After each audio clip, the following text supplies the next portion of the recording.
భార్య భర్త ఫోన్ చూడొచ్చా? నాకు నచ్చిన పని నేను చెయ్యొచ్చు. బైక్ కానీ కార్ కానీ ఆపిన వెంటనే వచ్చి కేసు మీద చేసి తీసేసుకున్నాను. కానిస్టేబుల్ కి అయితే ఆ పవర్ లేదు. ఒకవేళ మన మీద కేసు పెడితే స్టేషన్ బెయిల్ ఇవ్వండి. ఇప్పుడు మన భార్య భర్తలకి దగ్గరికి వస్తే భార్య కుక్కలుగా వస్తుందా, లేకపోతే భర్త కూడా కొన్నిసార్లు మెయింటెనెన్స్ వచ్చే అవకాశాలు ఉంటాయి. He can get that maintenance. So మీరు రీసెంట్ గా చేసిన ఒక కేసు గురించి ఏమంటారు? Protecting the rights of accused. అంటే ఒక మ్యారీడ్ ఉమెన్ తో లివ్ ఇన్ రిలేషన్షిప్ ఉండడం అట్లాంటివి చేస్తుంది. డెఫినెట్ గా వాళ్ళ మీద యాక్షన్ తీసుకోవచ్చు. సార్, ఫేక్ అడ్వర్టైజ్మెంట్స్ అనేది ఈ మధ్య చాలా ఎక్కువ పెరిగిపోతుంది. నెక్స్ట్ ఇన్స్టెన్స్ సేమ్ రిపీట్ అయితే 50 lakhs వేయచ్చు. ఇప్పుడు చిన్న బిజినెస్ మామూలుగా వాళ్ళకి ఇన్వాయిస్ ఉండవు. ఆ ట్రాన్సాక్షన్స్ అమౌంట్ ఎట్లా జరిగినాయో ఆ పే రిసిప్ట్స్ కానీ అవన్నీ తీసుకొని వెళ్తే we can go for a criminal case under cheating. Police మన ఫోన్ తీసుకుని చూడొచ్చా? మన ఫోన్ తీసుకుని చూసే రైట్స్ అయితే లేవు. విజయ్ మాల్యా, నీరవ్ మోడీ ఇలాంటి వాళ్ళందరూ ఎన్నో కోట్ల రూపాయలు తీసుకుని వేరే దేశాలకు వెళ్తున్నారు. కామన్ మ్యాన్ యొక్క డబ్బులతో నడుస్తున్నాయండి బ్యాంక్స్. ఎంత ప్రొటెక్టివ్ గా ఉండాలి వాళ్ళు. ఒక న్యాయవాదిగా మావిగన్ ఓర్ అమరావతి ఈ కాంట్రవర్షియల్ టాపిక్స్ అనేది నేను మనతో పాటు ఈరోజు హైకోర్టు అడ్వకేట్ ఏలూరు మహేష్ బాబు గారు ఉన్నారు. వారితో మనకి లీగల్ గా ఉన్న ముఖ్యమైన క్వశ్చన్స్ మన జీవితంలో ఎటువంటి ఫేస్ చేస్తూ ఉంటామో అడిగి తెలుసుకుందాం ఈరోజు. సార్, ముఖ్యంగా పోలీసులు మనము ఇంటికి కానీ మన అరెస్ట్ చేయడం కానీ జరిగినప్పుడు మన ఫోన్ తీసుకుని చూడొచ్చా? అంటే మొబైల్ ఫోన్ అనేది జనరల్లీ ఏంటంటే పర్సనల్ రైట్స్ వైలేట్ అవుతాయి. Generally mobile phone in the sense ఎవరిదైనా కూడా ఒక పర్సనల్ సంబంధించిన మొబైల్ ఫోన్ అయితే వితౌట్ ఎనీ లీగల్ ప్రొసీజర్ ఏ పోలీసు అయినా సరే ఒక ఫోన్ చెక్ చేయాలి అనే ఉద్దేశంతో ఉంటే డెఫినెట్గా it should be consider search warrant అనేది డెఫినెట్గా ఉండాలి వాళ్ళకి. వారెంట్ అనేది ఎక్కడి నుంచి తీసుకోవాలంటే త్రూ కోర్ట్. ఫస్ట్ థింగ్ ఏంటంటే వాళ్ళ మీద ఏదైనా ఎఫ్ఐఆర్ రిజిస్టర్ అయితే వాట్ పర్పస్ మీద ఎఫ్ఐఆర్ రిజిస్టర్ అయ్యింది ఫస్ట్ థింగ్. నెక్స్ట్ ఆ కంప్లైంట్ వచ్చిన తర్వాత సర్చ్ వారెంట్ అనేది తీసుకోవాలి. అట్లాగే మొబైల్ డేటా లైక్ ఎట్లా అంటే ఇన్ఫర్మేషన్ టెక్నాలజీ యాక్ట్ అనేది వచ్చిన తర్వాత వీళ్ళకి వచ్చినంత వరకు త్రూ దట్ మొబైల్ ఏదన్నా ఒక ఇన్సిడెంట్ కానీ ఒక క్రైమ్ కానీ జరిగింది అని కనుక పోలీస్ చెప్పగలిగితే ఆ మొబైల్ ఫోన్ని వాళ్ళకి సర్చ్ ఆపరేషన్ నిమిత్తం తీసుకోవచ్చు. అట్లాగే దాన్ని వాళ్ళు చూడాలి అంటే ఖచ్చితంగా దానికి సంబంధించినంత వరకు ఫోరెన్సిక్ ల్యాబొరేటరీకి పంపించుకోవడం, ఆ రిపోర్ట్స్ తీసుకోవాలి. This is all are consider as a legal procedure. Without legal procedure డైరెక్ట్గా ఒక వ్యక్తి మన ఫోన్ తీసుకునే చూసే రైట్స్ అయితే లేవు. అది డైరెక్ట్గా ఏంటంటే మనకి రాజ్యాంగం కల్పించిన పర్సనల్ రైట్స్ ఏవైతే ఉంటాయో అవి వైలేట్ అవుతాయి. అవి వైలేట్ అవ్వకుండా మాత్రం పోలీసులు ఏది కూడా చేయకూడదు. అది జనరల్ ప్రొసీజర్. సో ఇప్పుడు భార్య భర్తలు ఒక్కచోటే జీవిస్తూ ఉంటారు. భార్య భర్త ఫోన్ చూడొచ్చా? భర్త భార్య ఫోన్ చూడొచ్చా? చూడొచ్చా అంటే జనరల్గా ఏంటంటే ఒక భర్తకి సంబంధించిన ప్రతి ఒక్క బిలాంగింగ్స్ భార్యకి సమాన హక్కు ఉంటుంది అంటారు. But when it comes to the mobile phone అయితే కనుక ఎందుకు ఉండదు అంటే అది it is also comes under personal violation of rights. వాళ్ళకి ఒక పర్సనల్ రైట్ అనేది ఉంటుంది ఎవరికైనా. ఫండమెంటల్ రైట్స్తో పాటు పర్సనల్ లిబర్టీ, నాకు నచ్చిన పని నేను చెయ్యొచ్చు అంటే భార్య భర్తలకి ఇద్దరికి కనుక మ్యూచువల్ అండర్స్టాండింగ్ ఉంటే వాళ్ళు ఏదైనా చెయ్యొచ్చు. But without consent from the other spouse, వాళ్ళ కన్సెంట్ లేకుండా మొబైల్ ఫోన్ చూడడం అనేది జనరల్గా రిస్ట్రిక్టెడ్ అది. బట్ ఒకవేళ ఇఫ్ ఇన్ కేస్ వాళ్ళు చూడాలి అనుకుంటే విత్ కన్సెంట్ తీసుకోవచ్చు. ఆయనకో ఆవిడకో నచ్చితే డెఫినెట్గా తీసి చూడొచ్చు. బట్ ఇన్ ఆబ్సెన్స్ వాళ్ళు తీసుకుంటే కనుక ఇఫ్ ఇన్ కేస్ జనరల్గా మనం చూసుకుంటే కనుక వాళ్ళ purpose of watching that mobile ఏంటి అంటే ఏదైనా ఒక ఇష్యూ జరిగితే let them produce that before the concern court అంటారు. అయితే వాళ్ళు డివోర్స్ ఫైల్ చేయడం కానీ, మెయింటెనెన్స్ కేసు కానీ, డొమెస్టిక్ వైలెన్స్ కానీ ఏదైనా ఒక కేసు వేసినప్పుడు ఇందులో ఉన్న కన్వర్జేషన్ కానీ, ఫొటోస్ కానీ, స్క్రీన్ షాట్స్ తీసుకుని అవి కోర్టు ముందు ప్రొడ్యూస్ చేయాలన్న ఉద్దేశంలో వీళ్ళు చెక్ చేస్తారు. But that is not with consent అయితే కనుక హీ కెన్ క్వశ్చన్. అట్లాగే అట్ ద సేమ్ టైం వాళ్ళు ఈ డాక్యుమెంట్స్ కనుక కన్సర్న్ కోర్టులో కానీ లేదా పోలీస్ స్టేషన్లో కానీ ఏదైనా ప్రొడ్యూస్ చేయాలి అన్నా కోర్ట్ అయితే మస్ట్ అండ్ షుడ్గా 65B సర్టిఫికేట్ అనేది డెఫినెట్గా ఉండాలి. అది ఎలక్ట్రానిక్ ఎవిడెన్స్ ప్రొడ్యూస్ చేయాలి అంటే 65B సర్టిఫికేట్ ప్రొడ్యూస్ చేసిన తర్వాత మాత్రమే కోర్టు యాక్సెప్ట్ చేస్తుంది. లేదంటే ఎటువంటి రికార్డు కోర్టు యాక్సెప్ట్ చేయదు. That to if in case ఏదన్నా కొన్ని అబ్జెక్షనబుల్ థింగ్స్ ఉండి లేదా వేరే ఏదన్నా ఆయన అడల్టరీ కనుక జరుగుతుందని లేదా ఈవిడ ఏదైనా అడల్టరేషన్ జరిగిందని ప్రూవ్ చేయాలి అంటే దానికి కన్సర్న్ మొబైల్ నెంబర్స్ ఎవరెవరైతే ఉన్నాయో వాళ్ళన్నీ కూడా ఫోరెన్సిక్ ల్యాబొరేటరీకి పంపించి ఆ రిపోర్ట్ వచ్చిన తర్వాత ఫ్యూచర్ కోర్స్ ఆఫ్ యాక్షన్ అనేది తీసుకోవడం జరుగుతుంది. బట్ కన్సెంట్ అనేది mandatory without registration of crime అయితే కనుక. సో ఓన్లీ వాళ్ళు ఏదో చూశారు, మ్యూచువల్ అండర్స్టాండింగ్ ఉంటే there is no question of issuing. But when it comes to some issues ఉన్నప్పుడు కనుక డెఫినెట్గా కన్సెంట్ అనేది ఉండాలి. వితౌట్ ది కన్సెంట్ అయితే చేయడానికి లేదు. ఇప్పుడు మనం పోలీసులు, ట్రాఫిక్ పోలీసులు మెయిన్గా రోడ్ల మీద చూస్తూ ఉంటాం. బైక్ కానీ కార్ కానీ ఆపిన వెంటనే వచ్చి కీస్ మీద చేసి తీసేసుకుంటూ ఉంటారు. జనరల్ ప్రజలకి చాలా ఇబ్బందిగా ఉంటుంది. ఇది కోర్టు పరంగా కానీ మన లా పరంగా ఇలా చేయొచ్చా? అంటే ట్రాఫిక్ రూల్స్ అనేది ఎట్లా ఉండే sir, these are all comes under motor vehicles act కింద వస్తుంది. అంటే మనకి అబ్జెక్షన్స్ ఎక్కడ రైజ్ అవుతాయి జనరల్గా అంటే లైసెన్స్, డిఎల్ అంట డ్రైవింగ్ లైసెన్స్. నెక్స్ట్ వచ్చేటప్పటికి ఇప్పుడు మన గవర్నమెంట్ ఏదైతే రిక్వైర్డ్ డాక్యుమెంట్స్ అవన్నీ కూడా బైక్ కానీ 2 wheeler 4 wheeler or heavy vehicle, light motor vehicle, ఇట్లా number of types of vehicles ఉంటాయి మనకి. వీటన్నిటికీ మ్యాండేటరీ థింగ్స్ ఏంటంటే హూ ఈస్ డ్రైవింగ్, అంటే whenever a person is driving the vehicle అయితే he should have the capability and capacity. మనం ఏంటి ఇప్పుడు ఆర్టీఓ గారు మనకి ఇప్పుడు దానికి ఇచ్చేది ఏముంటుంది, ఫస్ట్ లెర్నర్ లైసెన్స్ ఇస్తారు, next thereupon given the driving licence. లైసెన్స్లో కూడా వేరియస్ టైప్స్ ఉంటాయి. ఎప్పుడైతే he was failed to reach that, అంటే 2 వీలర్ లైసెన్స్ ఉన్న వ్యక్తి 4 వీలర్ నడపకూడదు, 4 వీలర్ ఉన్న వ్యక్తి 2 వీలర్ నడపడానికి కూడా లేదు. As per section 10 of the motor vehicles act చెప్పేది అదే. నీకు 4 వీలర్ లైసెన్స్ ఉన్నంత మాత్రాన you are not eligible to drive 2 wheeler. Licence లో డిఫరెన్సెస్ చాలా ఉన్నాయి. ఇవి ఏమిటంటే జనరల్ పబ్లిక్ కి ఇవన్నీ తెలియదు కాబట్టి నాకు 4 వీలర్ లైసెన్స్ ఉంటే ఆటోమేటికల్ ఐఎమ్ ఎలిజిబుల్, నాకు డ్రైవింగ్ వచ్చు, దానికి ఏముంది. But you have to get the licence. అక్కడ మిమ్మల్ని క్లియర్ గా సర్టిఫై చేసి ఇస్తారు. ఇక్కడ మనకి మేజర్ క్వశ్చన్ వచ్చేటప్పటికి whether the power of police to take that keys, అంటే వాళ్ళకి కీస్ తీసుకునే పవర్ ఉందా లేదంటే except the station house officer like sub ఇన్స్పెక్టర్కి మాత్రమే ఆ క్యాడర్లో పవర్ ఉంటుంది. అది కూడా ఇట్లాంటివి ఏదైతే డ్రాబ్యాక్స్ అయితే ఉంటాయో, లైక్ ఇప్పుడు డ్రైవింగ్ లైసెన్స్ లేదు, పొల్యూషన్ లేదు, సర్టిఫికేట్స్ లేదు, ఇన్సూరెన్స్ లేదు, these are also comes under criminal offences. ఇవేమీ లేకపోతే ఖచ్చితంగా వాళ్ళు కీస్ తీసుకుని వాళ్ళు కన్సర్న్ పోలీస్ స్టేషన్లో పెట్టుకోవచ్చు, తీసుకుని తర్వాత ఇవ్వాలి. ఇవేమీ లేకుండా మనం ఎట్లా అంటే కీస్ ఎట్లా తీసుకున్నారంటే when there procedure you are not following that, మనం ఆ ప్రొసీజర్ ఫాలో అయ్యి రిక్వైర్డ్ డాక్యుమెంట్స్ మన దగ్గర లేకపోతే డెఫినెట్లీ దే విల్ క్వశ్చన్. అట్లాగే సమ్ టైమ్స్ ఏమవుతుందంటే ఆ ఇష్యూ, చిన్న ఇష్యూ ఎట్లా ఉంటుందంటే ఒక ఆటో గుద్దిందనో లేకపోతే ఒక 2 వీలర్ ఇన్వాల్వ్ అయిందనో, ఇప్పుడు చాలా యాక్సిడెంట్స్ చూస్తున్నాం మనం. ఇదంతా ఆల్ టైమ్ మనకి డిజిటల్ రికార్డ్ అంతా అయిపోయిన తర్వాత నెంబర్ ఆఫ్ సోషల్ మీడియాస్లో నెంబర్ ఆఫ్ వీడియోస్ అనేది పర్ డే మనకి చూస్తూనే ఉన్నాం. But here the question is, ఈ ప్రొసీజర్ అంతా జనాలకు తెలుసా అంటే there is no such information, knowledge ఉండట్లేదు. ఎక్సెప్ట్ ఏంటంటే కోపం రావటం, ఎదుటోడిని మనం అనేయటం ఒక మాటే తప్ప when we are having such documents అయితే there is no purpose of questioning by the police station. అట్లా ఆ పోలీస్ పర్సన్ అనే అతను ఎందుకు క్వశ్చన్ చేస్తున్నాడు మనం తెలుసుకుని దోస్ రిక్వైర్డ్ డాక్యుమెంట్స్ అన్ని మన దగ్గర పెట్టుకున్నాం అనుకోండి, no one will question. So మనకి మెయిన్ థింగ్ ఏంటంటే కానిస్టేబుల్కి అయితే ఆ పవర్ లేదు. లైసెన్స్ మనకి ఇప్పుడు కీస్ తీసుకునే పవర్ అది కానిస్టేబుల్కి లేదు, డెఫినెట్లీ అది. సబ్ ఇన్స్పెక్టర్ తీసుకోవాలి అన్నా కూడా ఒక పర్పస్ ఉండాలి. పర్పస్ ఏంటి అంటే జనరల్ వెహికల్ చెక్ చేసేటప్పుడు ఇవే చూస్తారు. ఇవన్నీ ఉంటాయి కాబట్టి మనం ఈ కాన్సిక్వెన్సెస్ మనం ఫేస్ చేసే కన్నా డెఫినెట్గా వాళ్ళది క్లియర్ చేసుకుంటే నో వన్ విల్ క్వశ్చన్. అది సింపుల్ థింగ్ అది, అంతే. మన ఊర్లో చూస్తూ ఉంటాం సార్, ఏదైనా చిన్న గొడవ అయితే మేము కేసు పెట్టేస్తాం, అదే జనరల్గా చెప్పేది.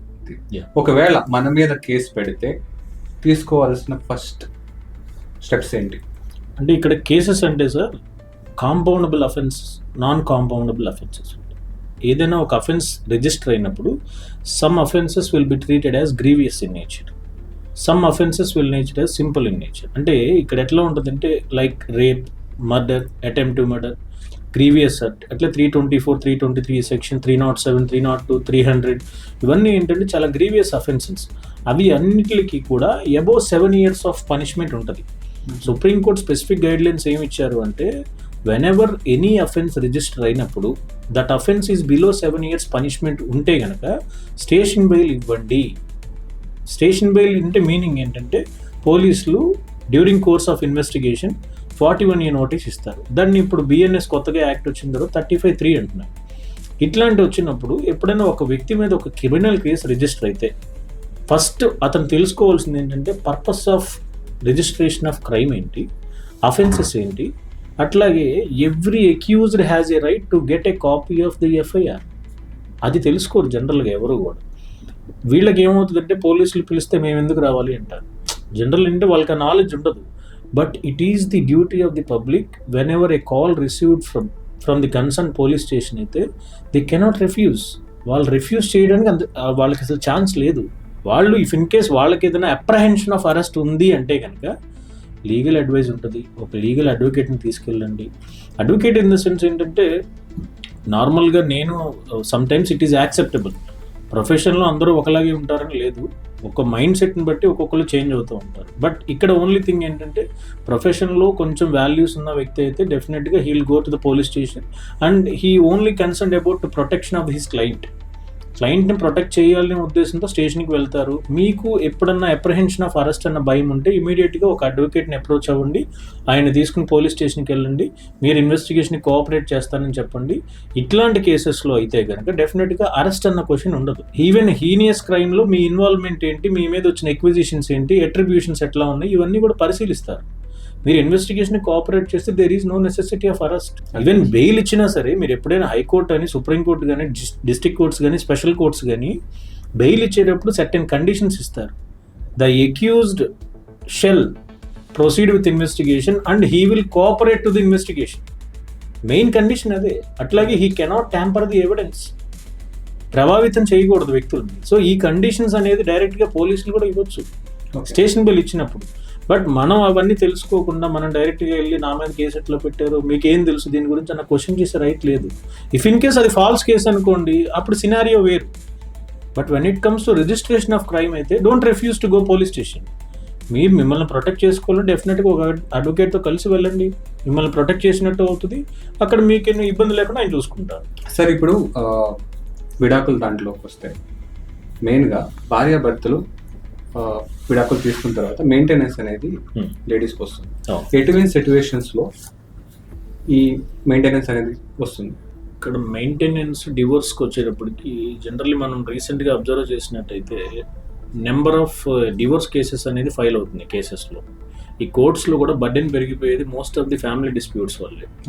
ఫ్యామిలీ డిస్ప్యూట్స్ ఎట్లా ఉన్నాయంటే when it comes to change of జనరేషన్తో పాటు వాళ్ళు not even wants to live more than 1 month, 6 months, 3 months.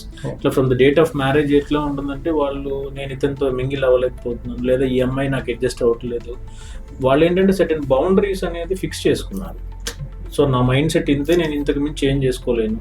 If there is no such environment in the house అయితే I cannot live in that house. So adjustment అన్న question అనేది పోయింది. So divorce అనేది యాక్చువల్గా 2 types of divorce ఉంటుంది. Mutual consent ఉంటుంది, next contested divorce ఉంటుంది. Contested divorce comes under cruelty, desertion. Hindu marriage act అయితే ఒక టైప్ ఆఫ్ ప్రాసెస్ ఉంటుంది, అట్లా క్రిస్టియానిటీ మ్యారేజ్ అయితే ఒక టైప్ ఆఫ్ ప్రాసెస్. ఈవెన్ మేము కూడా గో త్రూ అయినప్పుడు సర్టెన్ ఇష్యూస్లో ఫస్ట్ థింగ్ ఏంటంటే మా దగ్గరికి ఏదైనా ఒక కేసు వస్తే will not go for court. వాళ్ళకి లీగల్ నోటీస్ ఇస్తే ఎట్లా ఉంటుందంటే ఈగోస్ హర్ట్ అవుతూ ఉంటాయి. First whenever it has to be issued a legal notice అనుకుంటే కనుక there are certain mandatory things. So divorce కనుక మనం ఏ గ్రౌండ్లో అడుగుతున్నాము, లైక్ క్రూయల్టీ, డిజర్షన్, లేదా వీళ్ళకి ఏంటంటే వాయిడ్ మ్యారేజ్, ఒకటి వాయిడ్ మ్యారేజ్ గురించి మాట్లాడతారు. Void in the sense there is any separation of fact before the marriage about the health condition of any spouse. వాళ్ళకి గనక ఏదైనా ఒక హెల్త్ ఇష్యూ ఉండి అది సప్రెస్ చేసి మ్యారేజ్ చేస్తే కనుక దాన్ని వాయిడ్ మ్యారేజ్ కింద మనం నల్ అండ్ వాయిడ్ కింద పిటిషన్ వేసుకోవచ్చు. అంటే ఇప్పుడు అంటూ ఉంటారు పెద్దలు, ఒక అబద్ధం చెప్పైనా పెళ్లి చేయాలరా. అబద్ధం చెప్పచ్చు, బట్ ఇట్ ఎట్లా ఉంటుందంటే అడ్జస్ట్మెంట్ ఉండాలి కదా సార్. ఇప్పుడు అబద్ధం చెప్పిన దాన్ని మనం నిజం చేయాలని ఏం లేదు. బట్ ఇఫ్ ఇన్ కేస్ ఏదైనా స్పౌజ్ ఒక చిన్న మెడికల్ కండిషన్తో వాళ్ళు కొంచెం సఫర్ అవ్వచ్చు, బట్ వాళ్ళిద్దరు మ్యూచువల్గా కన్సెంట్ అయ్యి ఓకే మేమిద్దరం అడ్జస్ట్ అవ్వగలం, వీ కెన్ హ్యాండిల్ ఇట్ అనుకుంటే ప్రాబ్లం లేదు. బట్ పేరెంట్స్ ఎప్పుడైనా కూడా అమ్మాయి పేరెంట్స్ అవ్వచ్చు, అబ్బాయి పేరెంట్స్ అవ్వచ్చు, ఈ విషయం చెప్పి మ్యారేజ్ చేస్తే చాలా బెటర్. ఎందుకంటే మెడికల్ గ్రౌండ్లో అన్నెసెసరీగా ఏమవుతుందంటే ఒక చిన్న విషయం ఆఫ్టర్ మ్యారేజ్ తెలిస్తే అబ్బాయి ఏమండి అమ్మాయి ఏమన్నా వాళ్ళు ఏంటంటే ఈ విషయం మా దగ్గర దాచి మాకు పెళ్లి చేశారా, మీరు చేశారు కాబట్టి we are not interested to continue అంటారు. ఇక్కడ ఎట్లా ఉంటుందంటే ఇతనికి ఫ్రెండ్స్ ఉండొచ్చు, అమ్మాయికి ఫ్రెండ్స్ ఉండొచ్చు, అదేంటి నీకు ఇట్లా అంత బాగుండే లైఫ్ నీది, నువ్వు అన్నెసెసరీగా ఈ అమ్మాయితో లేదా ఈ అబ్బాయితో కంటిన్యూ అవ్వాల్సిన నెసెసిటీ ఏంటి? It is not the life. వాళ్ళకి ఎప్పుడైనా కూడా వాళ్ళు కంటిన్యూ అవ్వాలి అన్న ఉద్దేశం. ఇప్పుడు వాళ్ళ పేరెంట్స్ కానీ ఇన్లాస్ కానీ ఎవరైనా కూడా ఒక మ్యారేజ్ చేశారు అంటే వాళ్ళు ఎన్నో ఆలోచించి వాళ్ళ అమ్మాయినో లేదా అబ్బాయినో వచ్చి మ్యారేజ్ చేస్తారు. అంత ఖర్చు పెట్టి పేరెంట్స్ కానీ లేదా ఇన్లాస్ కానీ చేసినప్పుడు సమ్ సార్ట్ ఆఫ్ టైం మనకి ఇప్పుడు ఇద్దరు కూర్చొని మాట్లాడుకుంటే సెటిల్ అయిపోతాయి, సార్ట్ అవుట్ అవుతాయి ఇష్యూస్. అది చెయ్యరు ఎవరు. అన్నెసెసరీగా ఒక లీగల్ నోటీస్ ఇస్తే ఏమవుతుంది, లీగల్ నోటీస్ ఇవ్వగానే సర్టెన్ మ్యాండేటరీ థింగ్స్లో మేము ఖచ్చితంగా డిజర్షన్ అయితే డిజర్షన్ ఎందుకు జరిగిందో, అతని యొక్క మెంటాలిటీ ఏంటి, అమ్మాయి యొక్క మెంటాలిటీ ఏంటి డెఫినెట్గా రాయాలి. ఇవన్నీ ఎందుకు రాయాలి అంటే దాన్ని కూడా కొంతమందికి మళ్ళీ నెగిటివ్గా తీసుకోవచ్చు. ఎందుకు తప్పులు రాస్తారంటే తప్పులు కాదు అవి. అంటే డిజర్షన్ అంటే ఆ డిజర్షన్ కన్సిడరేషన్లోకి రావాలి అంటే డెఫినెట్గా these things have to be mention. అట్లాగే క్రూయల్టీ అంటే ఏంటి? బిహేవియర్. నెక్స్ట్ వాళ్ళు మాట్లాడే అబ్యూజివ్ లాంగ్వేజెస్, నెక్స్ట్ కొట్టడం, physical assault, mental assault, these are certain things. ఇవన్నీ డెఫినెట్గా మెన్షన్ చేయాలి. మెన్షన్ చేసినప్పుడు ఏమవుతుంది, ఎవరైతే నోటీస్ ఇచ్చారో ఆటోమేటిక్గా అదర్ సైడ్ వాళ్ళకి ఈగో హర్ట్ అవుతుంది. నేనేం చేయలేదు, నా పరువు పోయింది, నా రెప్యుటేషన్ డ్యామేజ్ చేశారు అని వాళ్ళు ఏంటంటే చిన్నగా షార్ట్ అవుట్ అయ్యే ఇష్యూని కూడా పెద్దది చేసుకుంటారు. తర్వాత క్రిమినల్ కేసులు స్టార్ట్ అవుతాయి. సో ఎప్పుడైనా నా సజెషన్ ఏంటి అంటే, once you want to decide separation judicially అనుకుంటే కనుక మ్యూచువల్గా వెళ్ళిపోండి. ఇక్కడ మ్యూచువల్గా వచ్చిన మేజర్ డిస్ప్యూట్ ఏంటంటే, మేము మ్యారేజ్కి ఇంత ఖర్చు పెట్టాం, 10 లక్షలు ఖర్చు అయింది, 20 లక్షలు ఖర్చు అయింది. నీకు హస్బెండే వద్దన్నప్పుడు లేదా వైఫ్ వద్దన్నప్పుడు there is no question of any financial distress. అవి ఎందుకు మనకి? ఇప్పుడు మనకి ultimately we want divorce from them. మనం మ్యారేజ్ చేసినప్పుడు ఎంత ఖర్చు పెట్టి చేసామంటే ఆ మనీకి వాల్యూ ఉంటే మనం సపరేట్ అవ్వాలన్న క్వశ్చన్ లేదు కదా. ఇప్పుడు కంప్లీట్గా అతను ఇంకా తాగి లేదా సమ్ అడల్టరేషన్ కానీ లేదా కొంచెం ఎడిక్ట్ అయిపోయి ఇంకా not in a state of mind, మనం కంట్రోల్ చేయాల్సిన స్టేజ్లో ఇద్దరూ లేరు, లేదా అడల్టరీ కానీ ఇంకోటి ఉంటే వెన్ ఇట్ ఈస్ ప్రూవ్డ్ అయితే definitely you take a decision for divorce. But చిన్న ఇష్యూస్కి అన్నెసెసరీగా ఇప్పుడు జనరల్గా ఎవరైనా కూడా they are not living under with parents, అందరూ కూడా సపరేట్లీ లివింగ్ నౌ. వాళ్ళందరూ కూడా అన్నెసెసరీ పేరెంట్స్కి బర్డెన్ అవ్వకూడదు. మళ్ళీ మిమ్మల్ని లీడ్ చేయమని లైఫ్ మీకు ఇచ్చినప్పుడు you have to take decision. మీకు ఆ డెసిషన్ పవర్ కూడా లేదు అంటే మీ హస్బెండ్ని మీరే మార్చుకోవాలి, మీ వైఫ్ని మీరే మార్చుకోవాలి. మిస్టేక్స్ ఎవరు చేయకుండా ఉంటారు లైఫ్లో. డెఫినెట్లీ మిస్టేక్స్ జరుగుతూ ఉంటాయి, but adjustment is the main thing. Even most of the high courts కూడా డివోర్స్ కేసెస్ వస్తే మీడియేషన్ రిఫర్ చేస్తున్నారు. వాట్ ఈస్ మీడియేషన్ అంటే ఇదే, మీరు కూర్చొని సార్ట్ అవుట్ చేసుకుంటే సార్ట్ అవుట్ అయ్యే ఇష్యూ. అన్నెసరీ 498 పెడతారు, డీవీసీ పెడతారు, ఇంకో కేసు, చీటింగ్ కేసు, ఇట్లా అన్ని నెంబర్ ఆఫ్ ఇష్యూస్ అయిపోతున్నాయి ఇట్లా. దట్ అంటే మోస్ట్ ఆఫ్ ది కేసెస్ ఈ ఇండియాలో మనకి ఎట్లా ఉందంటేనంటే, డిస్ట్రిక్ట్ కోర్ట్స్లో, హై కోర్ట్స్లో క్రిమినల్ కేసుల్లో 60 to 70% 498 కేసులో ఉంది. సో దానివల్ల కోర్టుకి బర్డెనే. ఎందుకు ఒక కేసు ఫైల్ చేస్తే అంత లాంగ్ టైం అంటే there is certain procedure. Criminal procedure code ఏంటో చదవమనండి ఎవరినన్నా. ఎందుకు కోర్టు లేట్ అవుతుందంటే automatically they will know that ప్రతి దానికి every step there is a procedure. Criminal కోర్టులో ఒక కేసు చేయాలి అంటే there is lot of procedure. ఆ ప్రొసీజర్ అంతా కంప్లీట్ అవ్వాలి అంటే డెఫినెట్గా it will take more then 2 years. ఇప్పుడు పోలీస్ స్టేషన్లో కానీ అక్కడ కానీ సెటిల్మెంట్స్ అనేవి జరుగుతుంది కామన్ సార్, ఊర్లో పెద్దలైన. దాన్ని మీరు సమర్థిస్తారా? డెఫినెట్గా. పోలీసులు కూడా ఏంటంటే లా అండ్ ఆర్డర్ని కంట్రోల్ చేయాలి కాబట్టి వాళ్ళు ఉంటారు. Law and order in the sense వాళ్ళని కొట్టి కంట్రోల్ చేయాల్సిన నెసెసిటీ లేదు. Police men also act as a mediator. వాళ్ళు మీడియేట్ చేయొచ్చు అన్నెసెసరీగా. ఇప్పుడు నేను ఏదైతే కోర్ట్స్ కూడా మీడియేషన్ రిఫర్ చేస్తున్నాయి అని చెప్తున్నానో, they can also mediate. Even ఇప్పుడు చూడండి, మనకి రీసెంట్గా సుప్రీంకోర్టు గైడ్లైన్స్ ఇచ్చిన తర్వాత ఈవెన్ పోలీస్ కన్సర్న్ SHO ఎవరైతే స్టేషన్ హౌస్ ఆఫీసర్ ఉంటున్నారో వాళ్ళు కూడా మీడియేషన్ పిలిపిస్తున్నారు.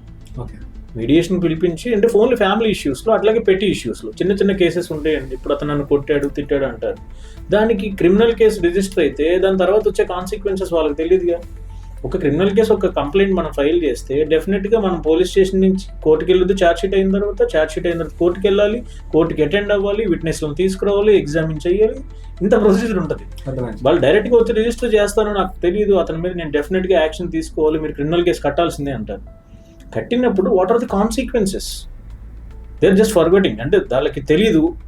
అప్పుడు వీళ్ళు ఏం చేస్తారంటే మీడియేషన్ పిలిపించి, బాబు ఇది పరిస్థితి, సో మీరు ఈ విషయం తెలుసుకుని అయినా సరే మీరు ఖచ్చితంగా అదే కావాలంటే you go for a criminal case అంతే. అట్లా మీడియేషన్ చేయొచ్చు, తప్పేం లేదండి. అర్థమైంది. ఇప్పుడు మన భార్య భర్తలకి దగ్గరికి వస్తే మన మెయింటెనెన్స్ అనేది ఎవరికి వస్తుంది? ఒకవేళ భార్యకి ఒక్కరిగా వస్తుందా, లేకపోతే భర్త కూడా కొన్నిసార్లు మెయింటెనెన్స్ వచ్చే అవకాశాలు ఉంటాయి? డెఫినెట్గా అండి, ఇద్దరికే వస్తుంది. ఈక్వల్ స్పౌస్ మెయింటెనెన్స్ అనేది ఎట్లా ఉంటే, వెల్ సెటిల్డ్ ఫ్యామిలీ నుంచి వచ్చిన వైఫ్ నుంచి, ఫ్యామిలీ అంటే ఇన్ ద సెన్స్ అమ్మాయి ఎడ్యుకేషన్ క్వాలిఫికేషన్ కానీ లేదా షీఈస్ వర్కింగ్ అన్నప్పుడు, when he is not having any job, any source of income అనుకున్నప్పుడు definitely he can claim maintenance against.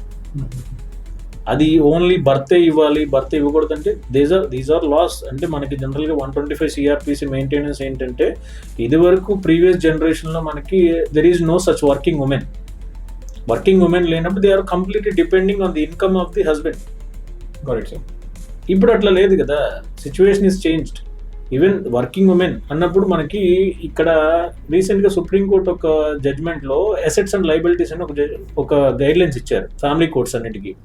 Assets and liabilities అంటే ఫైనాన్షియల్ కెపాసిటీ, అట్లాగే background of the case, అంటే వాళ్ళ యొక్క ఫైనాన్షియల్ స్టేటస్ ఏంటి తెలుసుకోవడానికి, క్యాపబిలిటీ తెలుసుకోవడానికి అసెట్స్ అండ్ లైబిలిటీస్ అనేది ప్రొడ్యూస్ చేయాలని చెప్పారు కోర్టులో. అవి ప్రొడ్యూస్ చేస్తే when husband was not having any source of income, any assets in his name అయితే definitely the court can grant maintenance against wife if she is having such means అయితే కనుక. అట్లాంటి కేసెస్ డెఫినెట్గా ఉంటాయి. లేవు అని మనం చెప్పం, ఖచ్చితంగా he is also eligible to get. But ఖచ్చితంగా మనం ఏంటంటే only thing to substantiate that claim. మనం ఏదైనా క్లైమ్ చేసేటప్పుడు కోర్టుకి కావాల్సింది record. Court will only go by record beyond అయితే కోర్ట్ ఖచ్చితంగా వెళ్ళదు. సో మనం నాకన్నా she is earning more, she is having so many assets అని మనం ప్రూవ్ చేయగలిగితే definitely he can get that maintenance. Sir, మీరు రీసెంట్గా ఎన్నో కేసులు చేస్తూ ఉంటారు. సో మీరు రీసెంట్గా చేసిన ఒక కేసు గురించి ఏమైనా చెప్పండి. అంటే యాక్చువల్గా ఇది ప్రెసెంట్ అడ్జుడికేట్ అవుతుంది. సో అది కూడా సక్సెస్ అవ్వాలని మేము ఆలోచిస్తున్నాం. ఇక్కడ ఫాల్స్ కేసెస్ గురించి మనం రీసెంట్గా చాలాసార్లు చూసాం. వెన్ ఎవర్ మిస్యూజ్ ఆఫ్ 376 ఒకటి, ఫేక్ ప్రామిస్ అంటే ఫాల్స్ ప్రామిస్ ఆఫ్ మ్యారేజ్ అంటారు. అంటే ఈ ఇష్యూస్లో ఎలా ఉందంటే టీనేజర్స్ ఉన్నప్పుడు when they are going for living relationship, తర్వాత 1 year 2 years బాగానే ఉంటారు. Thereafter they can go for a criminal case and file a case under 376 rape జరిగింది. సో ఇది జనరల్గా ఏంటంటే మనం చాలా కేసెస్లో చూసాం. సో ఈ కన్సెన్షువల్ సెక్స్ అంటారు జనరల్గా ఇట్లాంటివి వచ్చేటప్పటికి when they are having consent. So my consent was not there at that time, only under the presumption of marriage నేను అట్లా జరగడం, అట్లా ఫిజికల్గా జరగడం, మూవ్ అవడం జరిగింది అంటారు. But it does not comes under that purview. ఎందుకని అంటే when ever she is a major, she can take a decision. Even courts also continuously stating that when the age of the person who is involved in the crime అయితే they can take their own decision. 18 years complete అయితే they can take their decision. ఎందుకని the state of mind at that age ఏంటంటే వాళ్ళ presence of mind ఎక్కువ ఉంటుంది, అట్లాగే they can think their own. అట్లాగే ఇది కూడా comes under in that view. ఒక వ్యక్తి ఈ సమ్ కేసెస్లో ఎట్లా ఉంటుందంటే మ్యారేజ్ అయిపోయిన వ్యక్తి ఈ అమ్మాయిని మళ్ళీ పెళ్లి చేసుకుంటానని లివ్ ఇన్ రిలేషన్షిప్లో ఉన్నాడు, తర్వాత అతని మీద ఫేక్ ప్రామిస్ మ్యారేజ్ నేను కేసు కట్టచ్చా అంటే కట్టచ్చు, but it is not maintainable.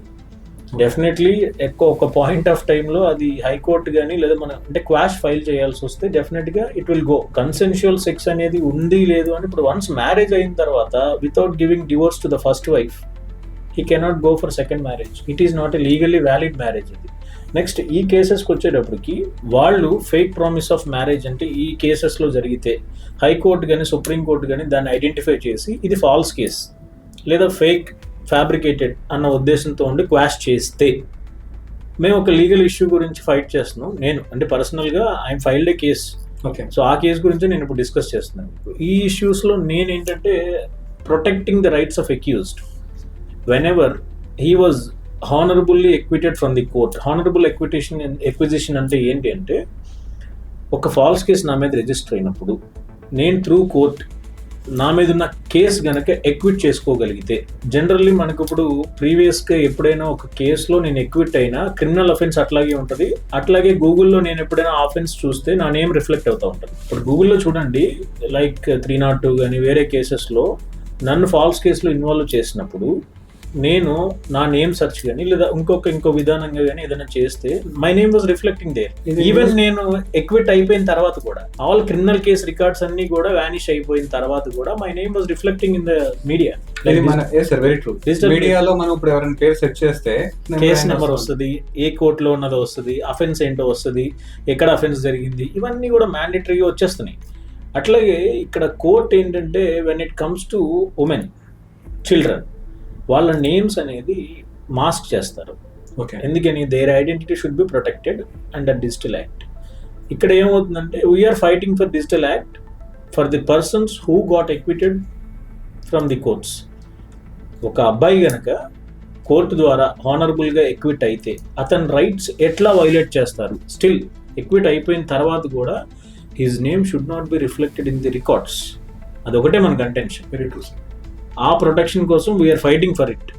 So successfully maybe I'm hoping that అది కనుక సక్సెస్ అయితే it is an reportable judgement అవుతుంది ఖచ్చితంగా. You are trying to right things, sir. I think you will definitely so get it. Definitely we are concerned about the persons who got acquitted. Even male persons ని dominate చేసేయాలి లేదా female dominate చేయాలనేది కాదు question ఇక్కడ. Whenever there is a protection to the women and child, why not to the men? Yeah. We are also comes under the same constitution, we are also having the special act. When these are all comes under the same purview ఉన్నప్పుడు we have to be protected. True, sir. అది digital rights ఉన్నప్పుడు my personal rights for violated. నేను falls కేసుని prove చేసుకున్నా, court నన్ను ఎక్విట్ చేసింది, even still there is a case. So several opportunities ఉంటాయండి. For example మీకు ఒక డిపార్ట్మెంట్లో ఒక ఎంక్వైరీ నడుస్తుంది. ఇప్పుడు ఫర్ ఎగ్జాంపుల్ నేనే ఉన్నాను అంటే సబ్ ఇన్స్పెక్టర్ ఎవరన్నా అతని మీద ఇట్లాంటి ఫేక్ కేసు పెట్టారనుకుందాం. ఫేక్ కేసు పెడితే ఏమవుతుంది, ఇమీడియట్గా అతను సస్పెండ్ అవుతాడు. Oh. గ్రీవియస్ ఇన్ నేచర్ కాబట్టి సస్పెండ్ అవ్వగానే డిపార్ట్మెంట్లో ఎంక్వైరీ నడుస్తుంది. కోర్టులో తను ఎక్విట్ అయిన తర్వాత ఈ రెప్యుటేషన్ డ్యామేజ్ అయ్యింది లేదా డిసిప్లినరీ యాక్షన్ తీసుకున్నది ఎక్కడైనా వ్యానిష్ అవుతుందా? No, automatically it is available in online records. All media also is there. ఒక కేసు రాగానే మీడియాలో మొత్తం వచ్చేస్తుంది. ఇప్పుడు అతని నేమ్ ఇవన్నీ.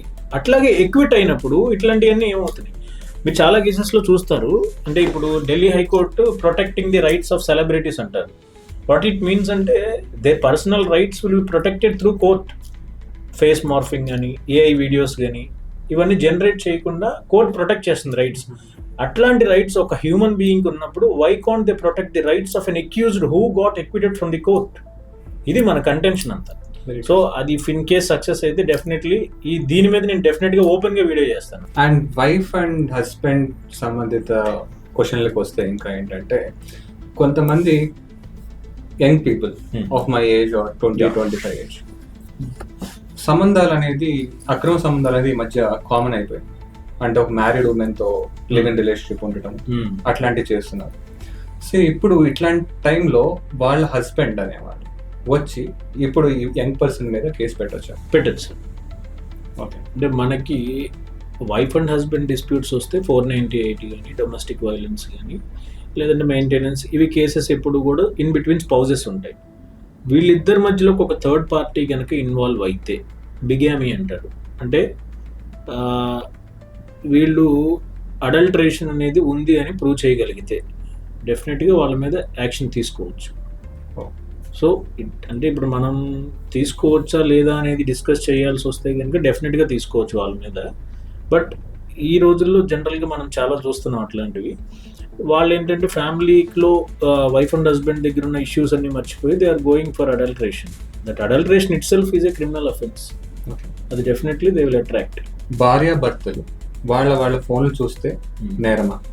ఇందాక మనం డిస్కస్ చేసుకున్నట్టే విత్ దేర్ కన్సెంట్. ఇప్పుడు నేను నా వైఫ్ ఉన్నారు, I can go and watch her phone. అంటే నేను విత్ కన్సెంట్ అంటే there is not necessary for when there is no dispute. ఇప్పుడు నాకు నా భార్య మీద అనుమానం లేదు, at the same time she is not also having any doubt లేనప్పుడు we can go for free access. అంటే నాకు ప్రాబ్లం లేదు, తనకి ప్రాబ్లం లేదు, we can easily share our things. నా ఫోన్ నువ్వు చూడు, నీ ఫోన్ నేను చూడు, నాకు అట్లాంటి ఇబ్బంది ఉండదు. But when it comes to some doubtful things అంటే వాళ్ళకి సస్పీషియస్గా ఉంది, ఇతను ఫోన్ చెక్ చేయాలి లేదా ఈ అమ్మాయి ఫోన్ చెక్ చేయాలనే ఉద్దేశం ఉన్నప్పుడు ఓపెన్గా వాళ్ళు కూర్చొని మాట్లాడి డిస్కస్ చేసుకుని చూస్తే ఇబ్బంది లేదు. వాళ్ళ ఆబ్సెన్స్లో ఫోన్ చూస్తే that compulsory violates the personal rights. Though he proved that he did some mistake after checking the phone without his authorization. Yes. When it is submitted to the court, it's an offense for the person who submitted also. Definitely. Oh. That is the thing. But in that case, he cannot claim that. Okay. He can claim in some other case. That is the violation of personal rights. That is only he can claim the damages. ఇప్పుడు ఈ మధ్య fake వీడియోలు కానీ ఏ generated morphing videos కానీ ఎక్కువగా circulate అవుతాయి. జనాలు ఏంటంటే జనరల్గా వచ్చినాయని షేర్ చేస్తూ ఉంటారు. ఒకవేళ they are into some major offence, ఏదో చేయకూడదు చేశారు, వాళ్ళకి వచ్చింది, వాళ్ళు షేర్ చేశారు, వాళ్ళ మీద ఏమైనా కేసులు వస్తాయి? This issue comes under transmitting of electronic means. అంటే ఇది ఎట్లా ఉంటుందంటే ఇన్ఫర్మేషన్ టెక్నాలజీ యాక్ట్ ప్రకారం 67A సెక్షన్స్ ప్రకారం వాళ్ళు transmitting of any photos, any videos. I'm not the origin criminal. అంటే someone have prepared that video by way of AI, some morphing videos are there అనుకున్నప్పుడు I cannot share it. It's nothing but transmitting some criminal activity. ఆ అఫెన్స్లో నేను కూడా involve అయినట్టే ఆటోమేటిక్గా. So when ever అంటే మనం ఏదైనా విజువలైజ్ చేసి చూసాము అనుకున్నప్పుడు అది మనతో ఎండ్ అయిపోతే ఓకే. అన్నెసెసరీగా మనం అది షేర్ చేస్తే ఫాల్స్ న్యూస్ కూడా జనరల్లీ ఏమవుతుందంటే పొలిటికలైజ్ చేయాలి అంటే కనుక ఒక పార్టీ నమ్ముకుని ఒకళ్ళు ఉంటారు, అట్ ద సేమ్ టైం దానికి అపోజిషన్ పార్టీ ఉంటుంది. ఇతను ఏదో తెలిసి తెలియకుండా ఒక ఫేక్ ఇష్యూ ఒకటి స్టేట్ పాలసీని క్వశ్చన్ చేస్తూ ఒక వీడియో పెట్టి లేదా ఒక పోస్ట్ రైజ్ చేశాడు అనుకోండి, automatically who are the followers of that party ఉన్న వాళ్ళు అందరూ షేర్ చేస్తారు. చేసినప్పుడు ఏమవుతుంది, he committed the origin offence, the person who posted that video. The person who is sharing that video is also comes under the same purview. They can also commit that offense. So ఇట్లా ఏమవుతుందంటే law is saying that లాని ఎవరు మార్చలేదు. ఇంకా law is same as since centuries నుంచి మనకు అదే law ఉన్నప్పుడు we are just following the procedure. కొత్తగా ఇంకా లా ఏం లేదు. ట్రాన్స్మిటింగ్ ఆఫ్ ది మీన్స్ ఏదైతే ఉన్నాయో అవన్నీ డెఫినెట్లీ యూఆర్ ఆల్సో ప్రిపెట్రేటర్ అవుతావు అప్పుడు ఆటోమేటిక్గా. సో ఇవన్నీ తెలుసుకుని మనం ట్రాన్స్మిట్ చేస్తే మంచిది. అన్నెసెసరీగా మనకి డిస్ప్యూట్స్ ఎందుకండి సార్? ఫేక్ అడ్వర్టైజ్మెంట్స్ అనేది ఈ మధ్య చాలా ఎక్కువ పెరిగిపోతుంది. సోషల్ మీడియాలో ఇప్పుడు ఎవరైనా పోస్ట్ చేసుకోవచ్చు. సో ఈ ఫేక్ అడ్వర్టైజ్మెంట్స్ గురించి కట్టడి చేయడానికి ఏమైనా లాస్ ఉన్నాయా, లేకపోతే it's a freedom? When it comes to advertising అనేది ఏంటంటే there is a relation in between consumer అనేవాళ్ళు ఎవరంటే వినియోగదారుడిని ఎవరంటారంటే లైక్ ఏదైనా ఒక ప్రోడక్ట్ పర్చేస్ చేసినప్పుడు I'm the consumer, I have purchased a product from some institution లేదా some company.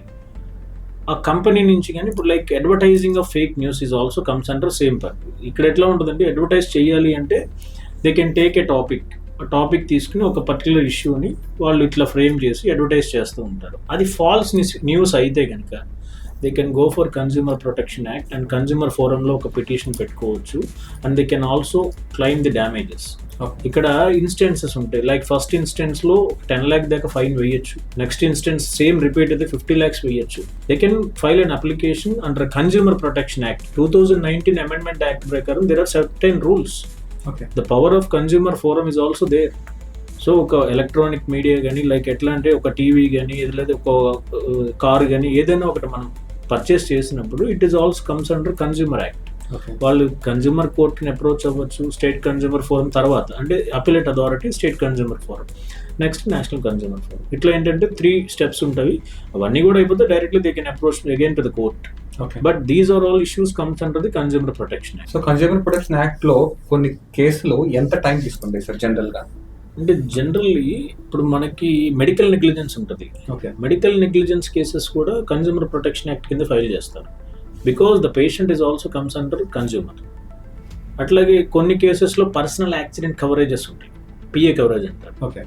Insurance policy to the motor vehicles act. మనకి 2-wheeler అవ్వండి, 4-wheeler అవ్వండి, 2-wheelerలో ఎక్కువ ఉంటాయి ఇవి. పర్సనల్ రిస్క్ అని రాస్తారు, personal accident coverage, PA coverage అంటారు. పిఏ కవరేజ్ ఉన్నప్పుడు 15 lakhs అని రాస్తాడు కాలంలో వాడు. పిఏ కవరేజ్ పాలసీ ప్రీమియం మనం పే చేయాలి. జనరల్గా ఇష్యూ ఏంటంటే నా పాలసీలో ప్రీమియం కవరేజ్ ఉంది, పిఏ కవరేజ్ అని రాస్తారు 15 lakhs. బట్ పాలసీలో ప్రీమియం మనం పే చేసేటప్పుడు డెఫినెట్గా ఆ హెడ్లో మనం అమౌంట్ పే చేయాలి. అరౌండ్ అది 100 or 120 ఉందనుకోండి, ప్రీమియం అంటే పర్సనల్ యాక్సిడెంట్ కవరేజ్ ప్రీమియం నేను పే చేశానని మన దగ్గర ఖచ్చితంగా రిసిప్ట్ ఉండాలి. ఆ పాలసీలో అది మెన్షన్ చేస్తారు. If that was not there అంటే మనం పర్సనల్ యాక్సిడెంట్ కవరేజ్ అనేది చేయలేం. ఇవి జనరల్గా ఏంటంటే పాలసీ కండిషన్స్. వాళ్ళు ఇప్పుడు పాలసీ ఇచ్చేటప్పుడు ఎవరు చెప్తారండి? వాళ్ళు ఎవరు చెప్పరు. పాలసీ ఇచ్చినప్పుడు ఇది టర్మ్స్ అండ్ కండిషన్స్ అంటే వీఆర్ యాక్సెప్టెడ్ అంటాం. Once we're accepting all those conditions అంటే we cannot question the. That is the thing. అట్లాగే డిలే వచ్చేటప్పటికి మనం మన కేసుని సబ్స్టాన్షియేట్ చేయాలి అంటే we have to gather every record. కొంతమందికి పాలసీ కూడా వాళ్ళకి ఎక్కడ ఉందో తెలియదు. అట్లాగే పాలసీ కండిషన్స్లో మోటార్ వెహికల్స్ యాక్ట్కి వచ్చేటప్పటికి డ్రైవర్కి గనక డ్రైవింగ్ లైసెన్స్ లేకపోతే he is not eligible. Personal accident coverage అది కవరేజ్ అవ్వదు. సో ఇట్లా చాలా ఇష్యూస్ ఉంటాయి. So whenever there are lack of legal knowledge అంటే they can approach the concern. ఒక అడ్వకేట్ని అప్రోచ్ అయితే కొంతైనా ఆయన్ని లీగల్గా ఆయన ఇట్లా ఇనిషియేట్ చేయండి అమ్మా బాగుంటుందని చెప్తారు. ఇవేమి తెలియకుండా కొంతమంది నష్టపోతూ ఉంటారు. సో అన్నెసెసరీగా వాళ్ళకి లిటిగేషన్ ఛార్జెస్ కానీ లిటిగేషన్ టైం కానీ వేస్ట్ అవ్వకుండా ఉంటుంది. అట్ ద సేమ్ టైం కన్జ్యూమర్లో మనం కనుక ఇమీడియట్గా రికవర్ చేయాలంటే విత్ ఇన్ 24 hours మీరు క్లెయిమ్ చేయాలి ఖచ్చితంగా. ఇన్సూరెన్స్ కంపెనీకి ఇంటిమేట్ చేయాలి. ఇంటిమేట్ చేయకపోతే they will directly refuse that. ఎప్పుడైనా ఒక ఇన్సిడెంట్ జరిగిందంటే ఇమీడియట్ గా కన్సర్న్ ఇన్సూరెన్స్ కంపెనీకి మనం ఇన్ఫార్మ్ చేయాల్సిందే. ఇన్ఫర్మేషన్ అనేది ఫోన్ ద్వారా పంపించవచ్చు, ఈమెయిల్ ఎట్లా ద్వారా అయినా by virtue of any means, okay mail ఇవ్వచ్చు, వాట్సాప్ ఇవ్వచ్చు, కన్సర్న్ వాళ్ళకి ఏజెంట్ ఎవరైనా ఉంటే వాళ్ళ ఏజెంట్కి ఇన్ఫార్మ్ చేయొచ్చు. ఓకే ఇమీడియట్ గా కుదరకపోతే ఒక పోస్ట్ చేయండి, నెక్స్ట్ డే అర్థమైంది. రిజిస్టర్ పోస్ట్ చేస్తే automatically it will go to that. Got it. ఇవన్నీ ఏంటంటే సెక్యూర్ చేసుకోవడానికి మనకు కావాల్సిన సబ్స్టాన్షియేట్ చేయడానికి డాక్యుమెంట్స్ అవి మ్యాండేటరీ ఇవ్వండి. అర్థమైంది. సో అవి ఇగ్నోర్ చెయ్యొద్దు, అంతవరకు చెప్తాం. ఇప్పుడు బిజినెస్ లో చాలా మంది ఇదో ఫేస్ చేస్తుంటారు సార్, అంటే వేరే వాళ్ళకి డబ్బులు ఇవ్వటము, లేకపోతే వాళ్ళ దగ్గర సర్వీస్ ప్రొవైడ్ చేయడము, లేకపోతే వాళ్ళకి సర్వీస్ ప్రొవైడ్ చేయడము కానీ డబ్బులు రాకుండా ఉండిపోవడం. ఇది బిజినెస్ పర్సన్స్ కి, స్మాల్ అండ్ మీడియం స్కేల్ చాలా కష్టమైన పద్ధతి. సో ఒకవేళ బిజినెస్ లో మనకి ఇవ్వాల్సిన డబ్బులు కానీ రాకపోతే ఎటువంటి నియమాలు చేయాలి? బిజినెస్కి వచ్చేటప్పటికి it is nothing but a transaction of amount. First thing, మనం ఏదైనా ఒక అగ్రిమెంట్, ఇప్పుడు I was having an agreement with some company for the purpose of some business అనుకుంటే, వాట్ ఈస్ దట్ అగ్రిమెంట్, అగ్రిమెంట్లో ఉన్న కండిషన్స్ ఏంటి, అగ్రిమెంట్ ఎట్లా fulfil చేసుకోవాలి, ఇది first thing. Next, when the companies failed to reach or failed to perform their duty or obligation, ఆ condition fulfil చేయలేకపోతే I was only having an option of filing civil suit. Okay, under specific performance act కింద నేను ఒక civil suit file చేయొచ్చు. But when it comes to larger issue, company ఉంటుంది sir, కంపెనీలో more than 200 crores ఉంటుంది అది turnover, అది some business was having there, వాళ్ళకు ఉన్నప్పుడు they cannot go for civil suit. అందుకని వీళ్ళు ఏం చేయాలంటే, ఎప్పుడైనా ఇట్లాంటి ఇష్యూస్ వచ్చినప్పుడు there should be a clause under arbitration. Arbitration clause అనేది ఈ అగ్రిమెంట్స్లో ఉంటే there is no necessity of filing a civil suit before the civil court. డైరెక్ట్గా they can approach an arbitrator. అంటే ఇక్కడ ఆర్బిట్రేషన్ క్లాజెస్లో ఎట్లా ఉంటుందంటే, they can mutually go for a sole arbitrator. అంటే ఒక ఆర్బిట్రేటర్ లైక్ ఎవరైనా ఒక అడ్వకేట్ అవ్వచ్చు, లేదంటే ఒక పెద్ద మనిషి అవ్వచ్చు, ఎవరైనా కూడా రిటైర్డ్ జడ్జెస్ అవ్వచ్చు, వేర్ దేర్ ఇంట్రెస్ట్. ఒక ఆర్బిట్రేటర్ని అపాయింట్ చేసుకుంటే ఇయర్స్ టుగెదర్ లేకుండా ఉంటుంది ఇష్యూ. ఇప్పుడు సివిల్ కోర్టుకి వెళ్ళారనుకోండి, సివిల్ ప్రొసీజర్ కోడ్ ప్రకారం there is lot of procedure. ఆ ప్రొసీజర్ అంతా కాంటెంప్లేట్ అయ్యి కంప్లీట్ అయ్యేంత వరకు రిజల్ట్ రాదు. అన్నెసెసరీగా మీరు అంత డిలే చేసుకుంటే ఇక్కడ టర్న్ ఓవర్స్ ఆగిపోతాయి కదా. సో ఆ బిజినెస్ ప్రాబ్లమ్స్ రాకుండా they can go for arbitration.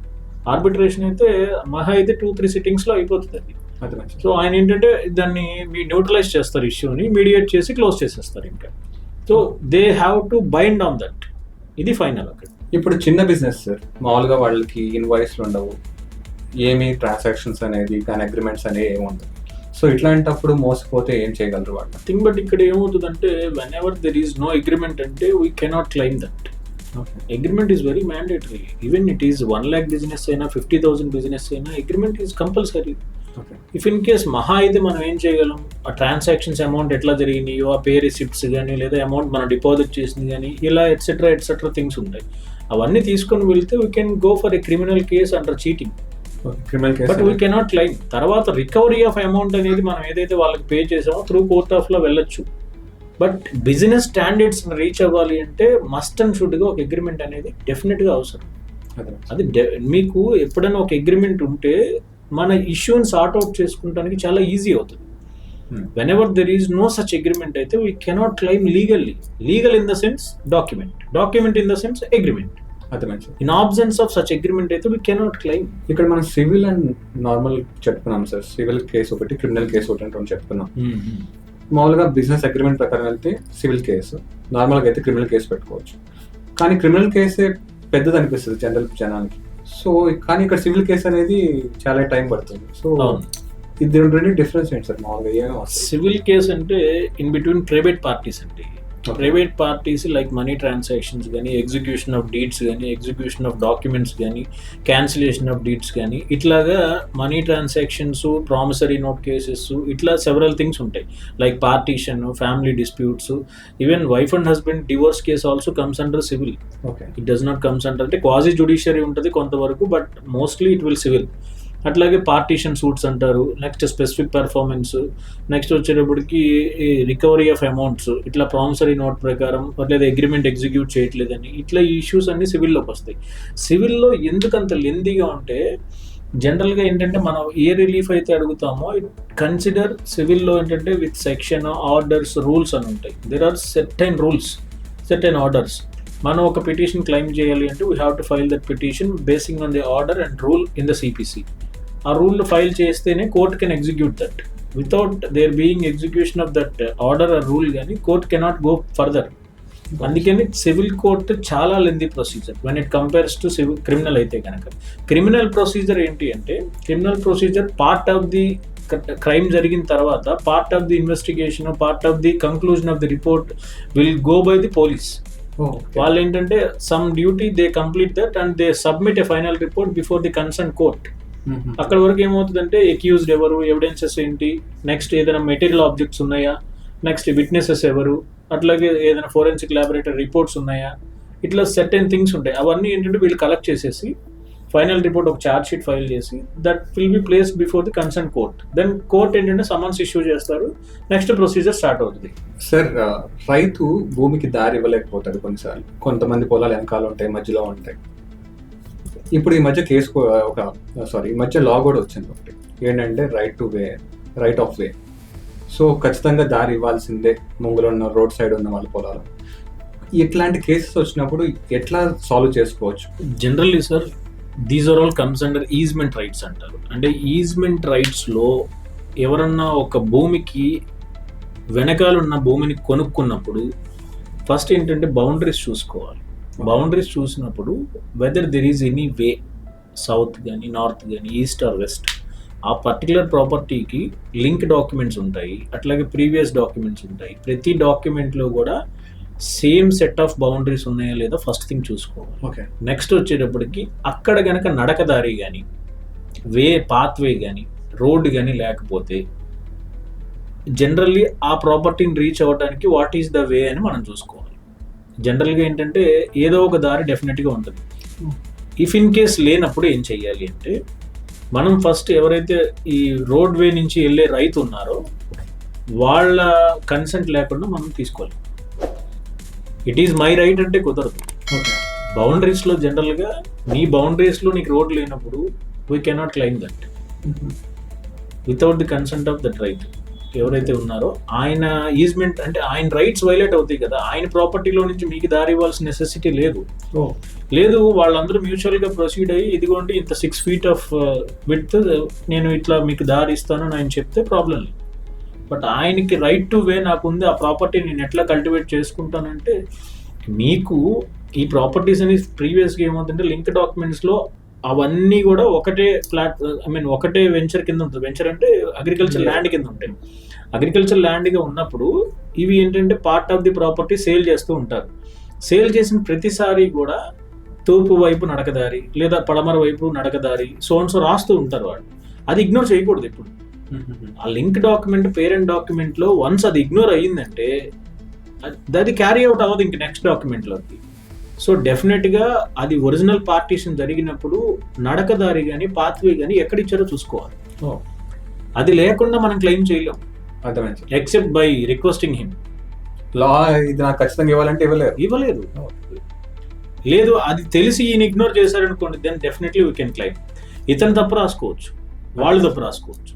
అందుకని సివిల్ ఇష్యూస్లో చాలా ఈజ్మెంట్ రైట్స్ ఉన్నప్పుడు కూడా డైరెక్ట్గా they can approach civil court. హైకోర్టుకి వచ్చి ఏదైనా చేయాలి అంటే ఇట్స్ నాట్ పాసిబుల్. ఎందుకంటే డెఫినెట్గా డాక్యుమెంట్స్ వెరిఫై చేయాలంటే సివిల్ కోర్టే కన్సర్న్ అక్కడ. ఎట్ ద సేమ్ టైం ఖచ్చితంగా రోడ్ వే, పాత్వే, నడకదారి ఇవన్నీ కూడా అందులో ఉండాల్సిందే. లింక్ డాక్యుమెంట్స్లో లేకుండా వీ కెనాట్ క్లైమ్. సార్, ఇప్పుడు చాలా మంది ఇప్పుడు ల్యాండ్ డీలింగ్స్ అనేది ఎక్కువ జరుగుతూ ఉంటాయి. చాలా మోసాలు కూడా ల్యాండ్ డీలింగ్స్ లో జరుగుతాయి అంటూ ఉంటారు. So the ideal way to acquire a land or a purchase a land అనేది మీరు చెప్పగలరు? సో ఇక్కడ కూడా సిమిలర్గా sir, there are n number of issues in respect of the purchasing of land, like ఎట్లా అంటే అగ్రికల్చర్ ల్యాండ్ కానీ, residential plots కానీ, హౌసెస్ కానీ. ఇక్కడ అగ్రికల్చర్ ల్యాండ్కి వచ్చేటప్పటికి ఇప్పుడు మనం ఇందాక మాట్లాడుకున్నట్టే డెఫినెట్గా వాళ్ళు ప్రీవియస్గా ఆ ప్రాపర్టీ ఎవరి అండర్లో ఉంది, కల్టివేట్ చేస్తే ఎవరు కల్టివేట్ చేశారు, లీజ్ అయితే లీజ్ హోల్డర్ ఎవరు, లీజ్ హోల్డర్కి వీళ్ళకి అగ్రిమెంట్ ఉందా when it comes to agriculture land. అట్లాగే పార్టీషన్లో ఇట్ ఈస్ అన్ యాన్సిస్ట్రల్ ప్రాపర్టీయా లేదా ఇప్పుడు గవర్నమెంట్ అలాట్ చేసిన గ్రాంట్ ఆఫ్ పట్టానా, ఇవన్నీ ఖచ్చితంగా ఎగ్జామిన్ చేసుకోవాలి. వాళ్ళకి ఏముంది, కన్సర్న్ విఆర్ఓ గారినో తహసీల్దార్ గారినో వెళ్తే వాళ్ళు ఎంటైర్ రికార్డ్ ప్రొడ్యూస్ చేస్తారు. ఈ ల్యాండ్ ఎక్కడి నుంచి వచ్చింది, ఎట్లా డిరైవ్ అయింది, ఎవరు ప్రెసిడెంట్ కల్టివేషన్లో ఉన్నారు, గవర్నమెంట్ ఎప్పుడైనా ఆ భూమిని క్లెయిమ్ చేసిందా, 22A రిజిస్ట్రేషన్స్ యాక్ట్ ప్రకారం 22Aలో పెట్టారా లేదా.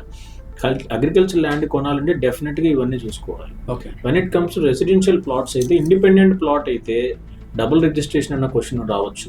డబుల్ రిజిస్ట్రేషన్ సమ్ టైమ్స్ ఏంటంటే ఎన్కంబరెన్స్ సర్టిఫికేట్లో ఉండొచ్చు, ఉండకపోవచ్చు, లేదా that is a mortgage property అవ్వచ్చు. సో వీళ్ళు ఏం చేయాలి అంటే ఆ లోకల్గా రిజిస్టర్ ఆఫీస్కి వెళ్ళి ఈ ప్రాపర్టీ ఎప్పుడైనా రిజిస్ట్రేషన్ జరగడం జరిగిందా లేదా, మీరు కన్సర్న్ రిజిస్టర్ ఆఫీస్లో ఒక అప్లికేషన్ పెడితే ఏదైనా ఉంటే వాళ్ళు ప్రొడ్యూస్ చేస్తారు. లేదు అది ఎన్కంబరెన్స్ సర్టిఫికేట్ వెరిఫై చేసుకోకుండా మీరు కొనుక్కుంటే డెఫినెట్లీ విల్ గో. మనం ఏం చేయలేము. అట్లాగే ప్రీవియస్గా ఎప్పుడైనా ఆ ప్రాపర్టీని ఎవరికైనా మార్టిగేజ్ చేశారు.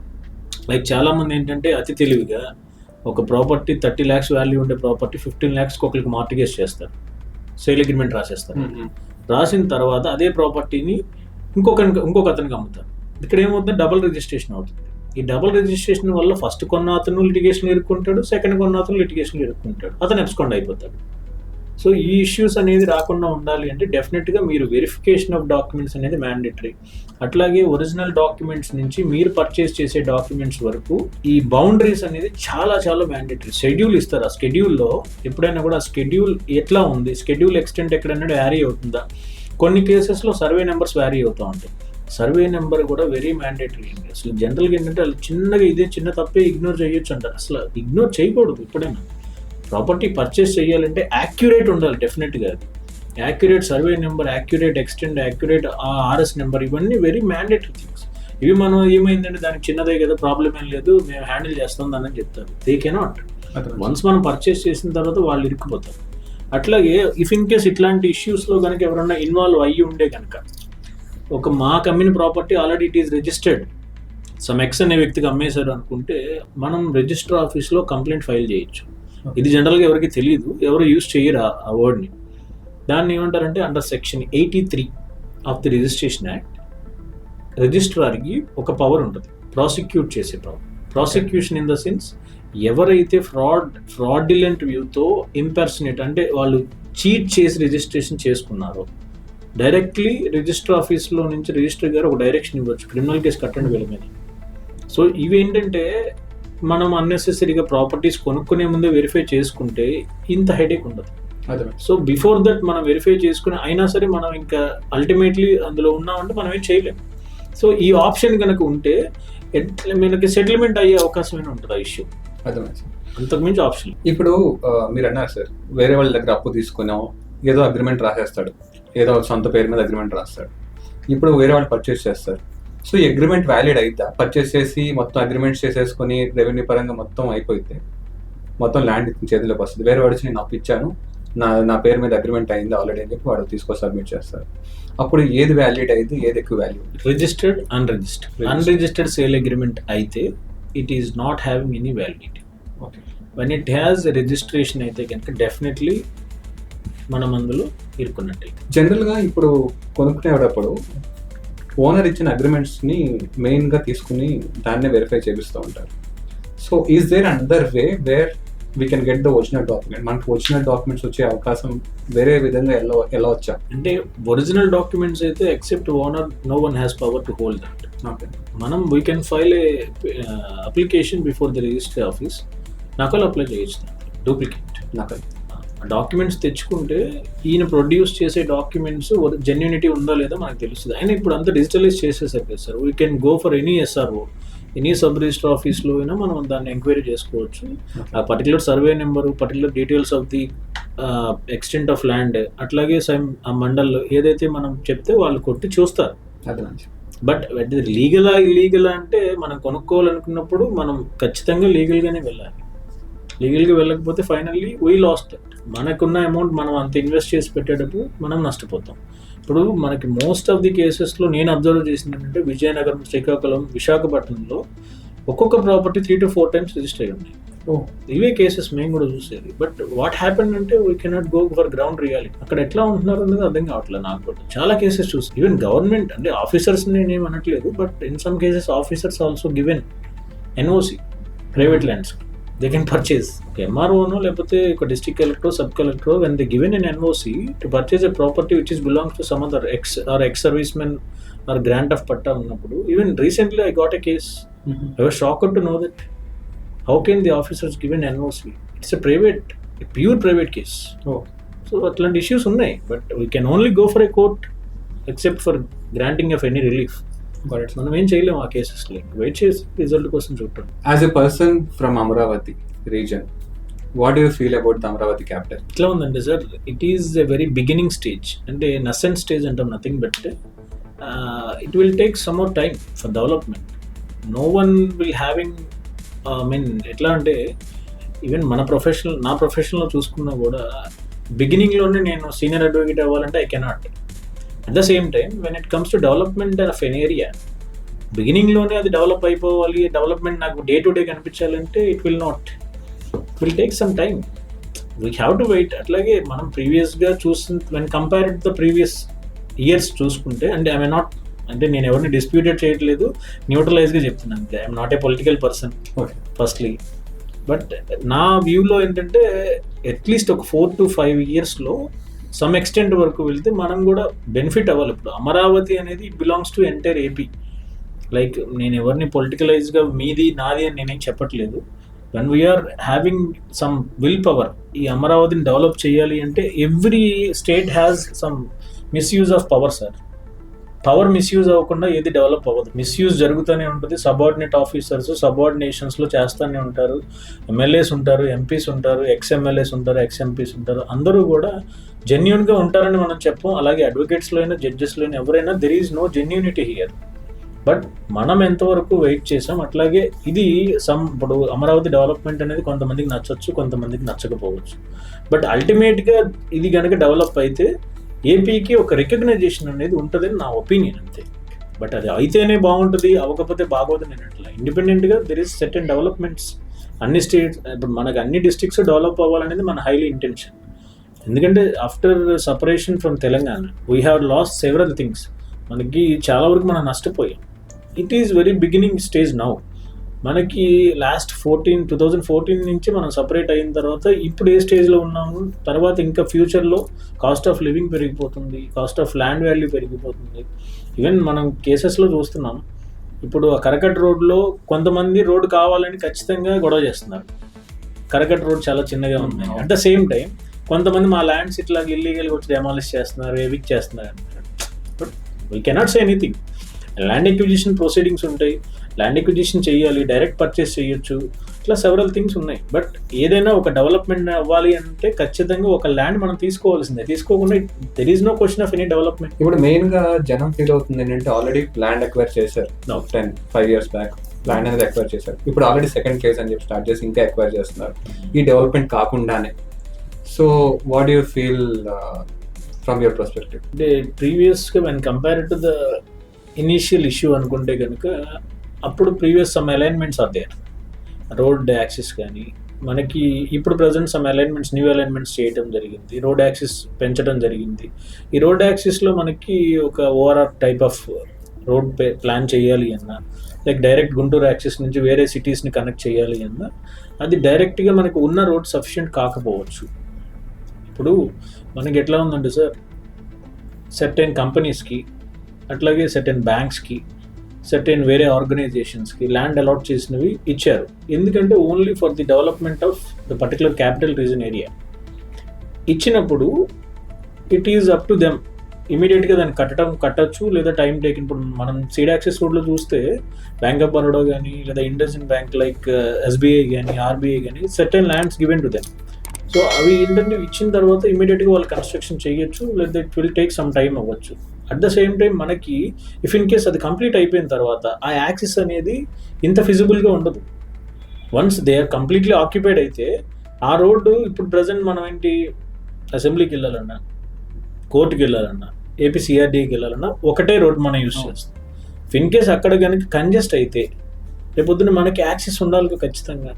సో ఆ యాక్సిస్ అనేది అలైన్మెంట్ చేంజ్ అయితే డెఫినెట్గా మనకి ఇప్పుడు అసైన్మెంట్ ల్యాండ్ పర్చేస్ చేయటం లేదా ల్యాండ్ తీసుకోవడం తప్ప అవకాశం లేదు. సో మనం ఏదైనా లీగలైజ్ చేసి చూడాలి అంటే what are the amount they are giving అనేది కొంచెం చూడటం, whether it is sufficient or not. Sufficient కాకపోతే కోర్ట్స్ ఉన్నాయి కాబట్టి డెఫినెట్గా they can go for court, claim చేయొచ్చు, ల్యాండ్ ఎక్విజిషన్ ప్రొసీడింగ్స్ ఇనిషియేట్ చేయమని, రీసెటిల్మెంట్, ఫెయిర్ కాంపన్సేషన్, ఇట్లా చాలా ఉన్నాయి. బట్ డెవలప్మెంట్ అయితే జనరల్గా ఆగదు కదా. అది మరి. మనం అన్నెసరీగా ఇప్పుడు పొలిటికల్గా గవర్నమెంట్ తిట్టినా తిట్టకపోయినా గ్రోత్ అనేది ఆపలేం కదా మనం. From your perspective, from being a professional, ఒక న్యాయవాదిగా మావిగన్ ఆర్ అమరావతి దేనికి మీ ఓట్ వేస్తారు? ఈ కాంట్రవర్షియల్ టాపిక్స్ అనేది నేను జనరల్గా మాట్లాడకపోతేనే better. But my intention is only for development of every district. నేనైనా అదే కోరుకుంటాను. ఈ మావిగన్ లేదా మనకి అమరావతి అంటే they may be different views of political things. ఆయన అంటే మన జగన్మోహన్ రెడ్డి గారు ఒకవేళ ఆలోచించవచ్చు, లేదా చంద్రబాబు నాయుడు గారు ఒకవేళ ఆలోచించవచ్చు. బట్ అల్టిమేట్గా ఏంటంటే what is the need of public, అంటే పబ్లిక్కి ఏం కావాలి, పబ్లిక్ ఎట్లా చేస్తే దే కెన్ సెటిల్ హియర్ అనేది ఒకటి. బట్ ఒక్క పొలిటికల్ పార్టీకి మనం సపోర్ట్ చేస్తూ ఇంకొకరిని తిట్టడం అనేది నా వరకు అయితే అన్ప్రొఫెషనల్ థింగ్స్. అవన్నీ ప్రొఫెషనల్గా we are an advocates. Our duties is to represent our client before the court. మేము అంతకుమించి ఎక్కువ కాదు, అంతకుమించి తక్కువ కాదు. అడ్వకేట్స్ కూడా నేను చాలా మందిని అబ్జర్వ్ చేశాను. But I'm not commenting anyone. నేను ఎవరిని కామెంట్ చేయట్లేదు. చాలా అన్కాంట్రవర్షియల్ గానే చెప్తున్నాను. ఏంటంటే అన్నెసెసరీ లిటిగేషన్ అనేది అడ్వకేట్స్కి అవసరం లేదు సార్. మేము ఎంతో కష్టపడి చదువుకొని హైకోర్ట్స్ కానీ, సుప్రీం కోర్ట్స్ లేదా డిస్ట్రిక్ట్ కోర్ట్స్ కానీ వచ్చి ప్రాక్టీస్ చేసేది కంప్లీట్గా పబ్లిక్ ఓరియంటెడ్గా చేస్తారని నేను అన్నట్లు అందరూ.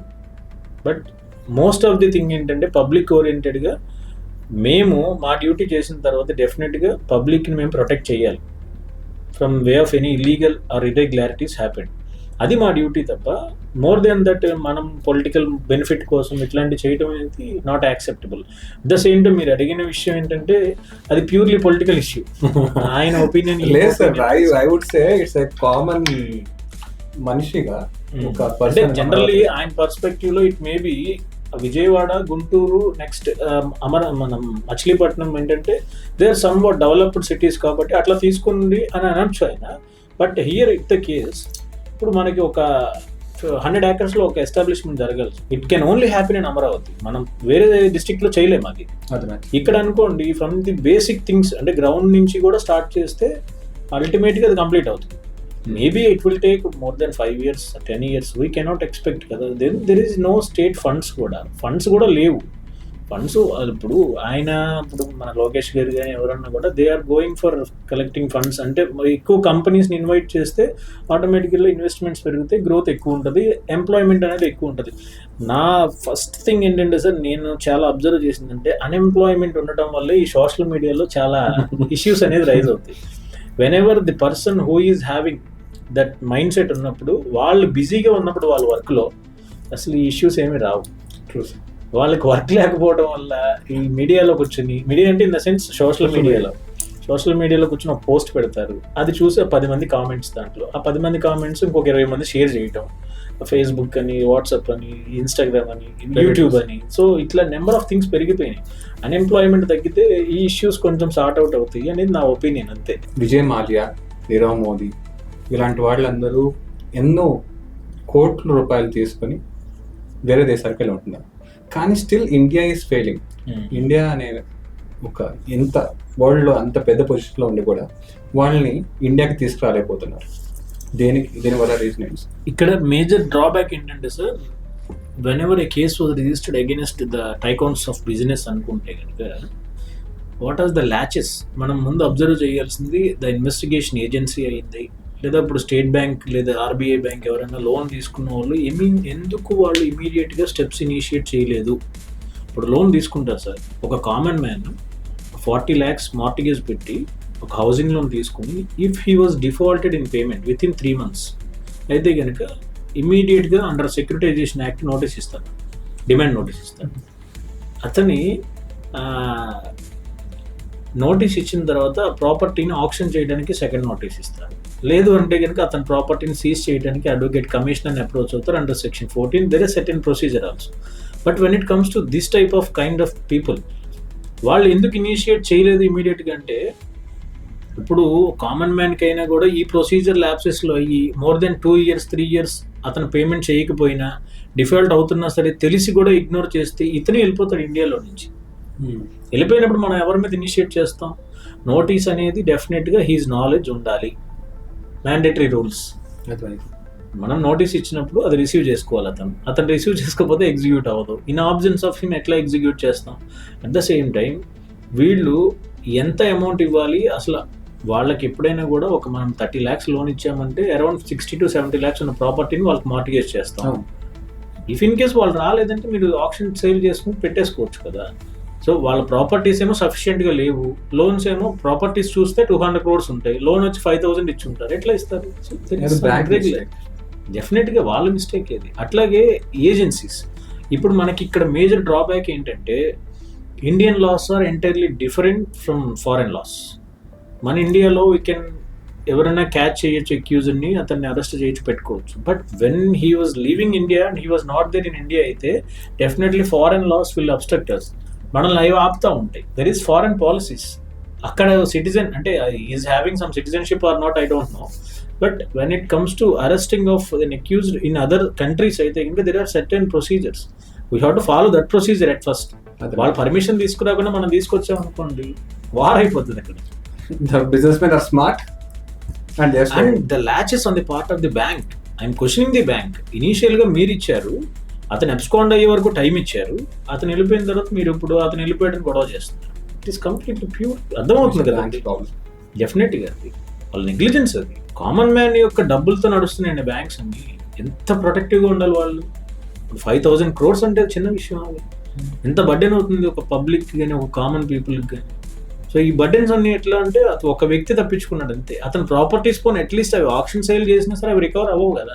మెయిన్గా క్వశ్చన్ వస్తుంది ఎప్పుడు మన ఇంటర్మీడియట్ దాటిన తర్వాత, ఒక మెడికల్ సర్టిఫికేట్ కానీ గ్రూప్స్లో కానీ వెళ్దామంటే రిజర్వేషన్ సిస్టమ్ అనేది, క్యాస్ట్ రిజర్వేషన్ సిస్టమ్ అనేది విడి చేశారు. ఇప్పుడు రిజర్వేషన్ క్యాస్ట్ సిస్టమ్ అనేది what OC people are general OC category students కానీ ఫీల్ అయ్యేది ఏంటంటే ఇప్పుడు ఎందుకు అనే క్వశ్చన్ అనేది వాళ్ళకి వస్తూ ఉంటుంది. And back then they said 10 years వరకు రిజర్వేషన్ సిస్టమ్ అనేది రాశారంట. But still why we are continuing the reservation system? You feel it's good to have the reservation system now? Absolutely no sir. అంటే ఎకనామికల్లీ వీకర్ సెక్షన్స్ కోసం యాక్చువల్గా ఈ reservation categories అనేవి introduce చేశారు. First economically అంటే ఇక్కడ ప్రీవియస్గా మనం చూసుకున్నట్టయితే there are certain cases of discrimination. Caste discrimination అనేది వేరే స్టేట్స్ కన్నా కూడా ఏపీలోనే ఎక్కువ ఉన్నాయి వాస్తవంగా చెప్పాలంటే. బట్ ఈ డిస్క్రిమినేషన్ ఆఫ్ పీపుల్ అనేది వాళ్ళ మైండ్లో నుంచి బయటికి రానంత వరకు ఖచ్చితంగా they is requirement are required. So people అంటే మనకి అట్ లార్జ్ పీపుల్ ఏంటంటే కొంతమంది మీడియాస్లో మనం చూసినప్పుడు కూడా అన్నెసెసరీ ఆఫ్ దీస్ రిజర్వేషన్ అంటారు. But at the same time వాళ్ళు క్యాస్ట్ రిజర్వేషన్ యొక్క రీజన్స్ ఏంటో వెరిఫై చేసుకుంటే వాళ్ళకి they can know that exact root of the issue. Even SC/ST case గురించి చెప్తారు అందరూ. SC/ST కేసు ఎక్కడి నుంచి వచ్చింది? ఏపీ నుంచి. ఏపీలో పెద్ద క్రైమ్ జరిగింది. ఒక ఊర్లో ఒక పెద్ద ఇష్యూ చేసి పెద్ద క్రైమ్ ఎంతమందిని చంపేశారు. Okay, but I'm not pointing out. SC/ST case అక్కడి నుంచి స్టార్ట్ అయింది. సో ఒక స్టేట్ అమెండ్మెంట్ నుంచి సెంట్రల్ అమెండ్మెంట్ దాకా ఒక డిస్క్రిమినేట్ అయిన ఒక చిన్న చెరువు విషయం, అది మేబీ మీకు తెలిసే ఉండొచ్చు. ఒక చెరువులో వాటర్ తాగారు తక్కువ కులం వాళ్ళు అన్న ఉద్దేశంతో ఇష్యూ స్టార్ట్ అయిందంటే అది. ఈవెన్ నేను చదివి కూడా నేను షాక్ అయ్యాను, ఏంటి ఈ ఇష్యూ గురించి ఇంత చేశారంటే. సమ్ టైమ్స్ అట్లాంటివి చూసినప్పుడు ఇంత డిస్క్రిమినేషన్ జరిగినప్పుడు it is very much necessary అనిపిస్తుంది మనకు కూడా. But when it comes to the issue of getting jobs, economically weaker sections వేరు, డిస్క్రిమినేషన్ ఆఫ్ క్యాస్ట్ బయాస్డ్ వేరు. ఇక్కడ ఇప్పుడు రీసెంట్ సుప్రీంకోర్టు అబ్జర్వేషన్స్లో కూడా ఒక ప్రపోజల్ అనేది they can going for it. అది ఎట్లా అంటే ఇఫ్ ఇన్ కేస్ ఒక IAS officer comes under the background of that category, ఆ ఎకనామికల్లీ వీకర్ సెక్షన్ అనేది ఏంటి meaning? Economically or financially they are drawbacking. So ఇక్కడ he is well settled. One IAS officer position is different when it compares to common man. So this category will continues to his legal heir or son అనేది question ఇక్కడ. So at the same time ఆయన కూడా IAS category నుంచి వచ్చిన కొడుకు వాళ్ళ అబ్బాయి can he claim the very same category for getting of a job? ఇది యాక్చువల్గా ఏంటంటే లార్జర్ ఇంట్రెస్ట్ సార్ ఇది. ఇప్పుడు జనరల్గా మీరు నేను ఇట్లా కూర్చున్నట్టే డిబేట్ జరగాలి ఇష్యూస్లో. ఇప్పుడు క్యాస్ట్ బేస్డ్ ఇష్యూస్లో కమిటీస్ ఉంటాయి. ఒక కమిటీ ఫామ్ అయ్యి ఇండియాలో జరుగుతున్న ఇష్యూస్ ఏంటి, అట్లాగే ఏమి తీసుకుంటే మనకి నెసెసిటీ థింగ్స్ లైక్ ఇప్పుడు రిజర్వేషన్ గురించి మీరు అన్నారు, అట్లాగే వేరే రిక్వైర్డ్ థింగ్స్ ఏంటి, అసలు ఈ కేటగిరీస్ కూడా BC కేటగిరీస్ కానీ OC కేటగిరీస్ కానీ. ఇప్పుడు మనం ఇంకొక ఇష్యూ ఒకటి నా దగ్గర పెండింగ్ ఉంది యాక్చువల్గా కేసు. అది కూడా we're about to file that case also. Okay. ఇది ఏంటంటే బీసీ కేటగిరీస్ కి participation in the local body elections. ఇప్పుడు లోకల్ బాడీస్ లో BCs were also having role to play, అంటే they can also participate. But ఇక్కడ మేజర్గా ఏం జరుగుతుందంటే బీసీ హ్యాస్ సెవరల్ కేటగిరీస్, మళ్ళీ క్లాసిఫికేషన్స్ డిఫరెంట్ ఉంటాయి. ఆ క్లాసిఫికేషన్స్లో some part of selected categories మాత్రమే, లైక్ ఇట్లా సర్పంచ్, ఉప సర్పంచ్ లేదా ఎమ్మెల్సీ, ఇంకోటి ఏంటంటే వెరీ లిమిటెడ్ రోల్స్ ప్లే చేస్తున్నారు. But what is the origin behind this అంటే అది ఎవరో ఇగ్నోర్ చేశారు కంప్లీట్గా. Equal participation to all the people belongs to BC category, అది లేదు. సో ఈవెన్ మనకి రిపోర్ట్స్, మేము రిపోర్ట్స్ కూడా కొన్ని తెప్పించాము కేసెస్ ఫైల్ చేయడానికి. సో ఈ లోకల్ బాడీ ఎలక్షన్స్లో పార్టిసిపేషన్స్ లేదు అంటే ఇట్లాంటి కేసెస్ మనమే, ఇది డిస్క్రిమినేషన్ వల్ల జరుగుతుందా, పొలిటికల్ ప్రెషర్ వల్ల జరుగుతుందా అనేది వీ కెనాట్ సే.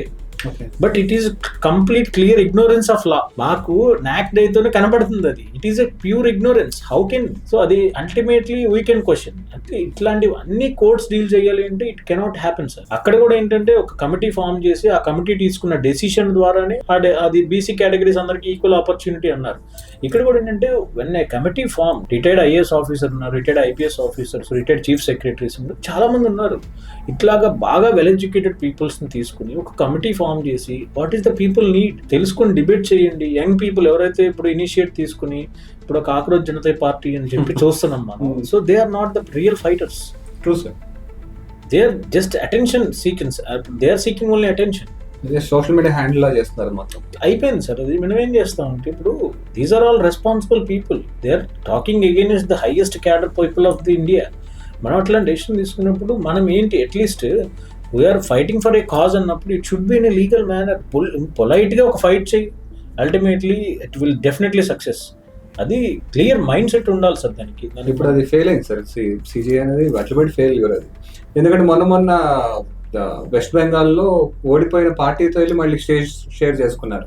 ఈ పొలిటికలైజ్ అనేది వెరీ రూట్ సార్. అది మాత్రం మనం చేయకూడదు. If in case really we want to develop our country అనుకుంటే this is the best way. As they are also having senior experiences. ఇప్పుడు ఐఏఎస్ ఆఫీసర్ ఆల్మోస్ట్ ఆయన 45 years service ఉంటాడు. ఆయన 45 years సర్వీస్లో he can go through everything. మీ retired IAS officers interviews ఎప్పుడైనా చూడండి, very much inspirational. అసలు యంగ్ పీపుల్ తీసుకోవాల్సినవి అవి. ఎందుకంటే అన్నెసెసరీ పాలిటిక్స్ ఇవన్నీ మనకి అసలు అవసరం లేదు. When we are of the mind set of development of our country అయినప్పుడు definitely we have to get a knowledge. ముందు మినిమం బేసిక్ నాలెడ్జ్ దాని గురించి మనం తెలుసుకోవటం, అట్ ద సేమ్ టైం మనకి ఆ నాలెడ్జ్ వచ్చిన తర్వాత what are we fighting for అనేది తెలుసుకోవటం. నెక్స్ట్ మై ఓన్లీ సజెషన్ అంటే ఇట్లాంటి కేటగిరీస్, క్యాస్ట్ బయాస్ అన్నీ కూడా చేంజ్ అవ్వాలి అంటే కమిటీ రిపోర్ట్స్ అనేది very mandatory. That should be decided by the state. State is nothing but government తీసుకునే పాలసీ డెసిషన్స్ లో ఉంటేనే తప్ప మనం ఏం చేయడానికి లేదు. So in the near future మనం ఏమన్నా ఈ రిజర్వేషన్ సిస్టమ్ అనే దాని గురించి పాలసీ చేంజెస్ ఏమైనా చూడగలుగుతాం? డెఫినెట్లీ చూస్తామండి, ఖచ్చితంగా చూస్తాం. ఇందాక మనం చెప్పుకున్నట్టు once there is no economically weaker section in the family background అయితే it will change, automatically change. That law should be amended. ఆ పాయింట్ ఆఫ్ ఎక్స్టెంట్ వరకు చేంజ్ అయితే చాలు. ఎందుకంటే ఆపర్చునిటీస్ అనేది చాలా మందికి ఈక్వల్గా రావట్లేదు. ఇక్కడ పర్సనల్ రైట్స్ గురించి మనం మాట్లాడుకున్నట్టయితే law and constitution will always provides equal opportunity to all of the people. ఇక్కడ ఈక్వల్ ఆపర్చునిటీ ఎట్లా మిస్ అవుతుందంటే whenever the category belongs to the people who got more jobs. ఇక్కడ ఓసీ కేటగిరీకి వచ్చేటప్పటికి వాళ్ళకి లెస్ జాబ్స్ ఉంటున్నాయి. So ఈ కేటగిరీతో వీళ్ళు కంపేర్ చేసుకుంటే ఇబ్బంది పడుతున్నారు. మెరిట్ అనేది పోతుంది ఆటోమేటిక్గా. మెరిట్ కేటగిరీ ఇప్పుడు మనం ఈ ఎంప్లాయ్మెంట్కి అన్ఎంప్లాయ్మెంట్కి కూడా most of this is the major thing I think so. అదే ఇప్పుడు 10th స్టూడెంట్ అడుగుతున్నా కానీ అదే చెప్తా ఉంటాడు, మేము ఓసీ అండి ఏమొస్తుంది అన్నట్టు. పేరెంట్స్ కూడా అదే మోడ్లోకి వెళ్ళిపోతున్నారు. సో అందుకని కొంచెం చేంజెస్ అయితే very much required definitely. But we cannot discuss in that manner. But my only suggestion is that the people వాళ్ళు ఏంటంటే they can take some initiation and they can go for a government policy to change these enactments. So like central or state government ఎప్పుడు కూడా ఏదైనా ఒక decision తీసుకోవాలి అంటే they can go for committee sir. ఏదైనా ఒక కమిటీ ఫామ్ చేస్తే ground realities తెలుసుకున్న తర్వాత కమిటీ రిపోర్ట్స్ బేస్ చేసుకుని they will go for it. అట్లాంటి ఒక పని చేయండి, వెరీ యూస్ఫుల్ థింగ్స్ ఆల్రెడీ అది. అట్లాగే మనం ఇప్పుడు ఈ డిస్ట్రిక్ట్స్లోకి డెవలప్మెంట్ గురించి లేదా స్టేట్ క్యాపిటల్స్ గురించి కూడా whether there is any report or not, ఇవన్నీ కూడా మనం చదువుకోవాలి. బేసిక్గా ఎవరో అయితే చెప్పారని మనం అది వినేసి మనం మళ్ళీ దాన్ని సోషల్ మీడియాలో పోస్ట్ చేసి మనం మళ్ళీ లిటిగేషన్లో ఇరుక్కుని అన్నెసరీ సార్. అవన్నీ will go for neutral things and hour ultimate goal is to get legal awareness. Legal in the sense not courts, lawyers, judges ఇట్లా కాదు సార్. లీగల్ అవేర్నెస్ అంటే మనం ఒక పని చేసేటప్పుడు weather it is legal are illegal, మనం ముందు ఆ విషయం తెలుసుకుంటే గనక మనం ఎదుటి వ్యక్తికి ఇది తప్పని చెప్పగలం. When we are doing that wrong things అయితే కనుక వీ కెనాట్ గో. సో అది నా ఒపీనియన్.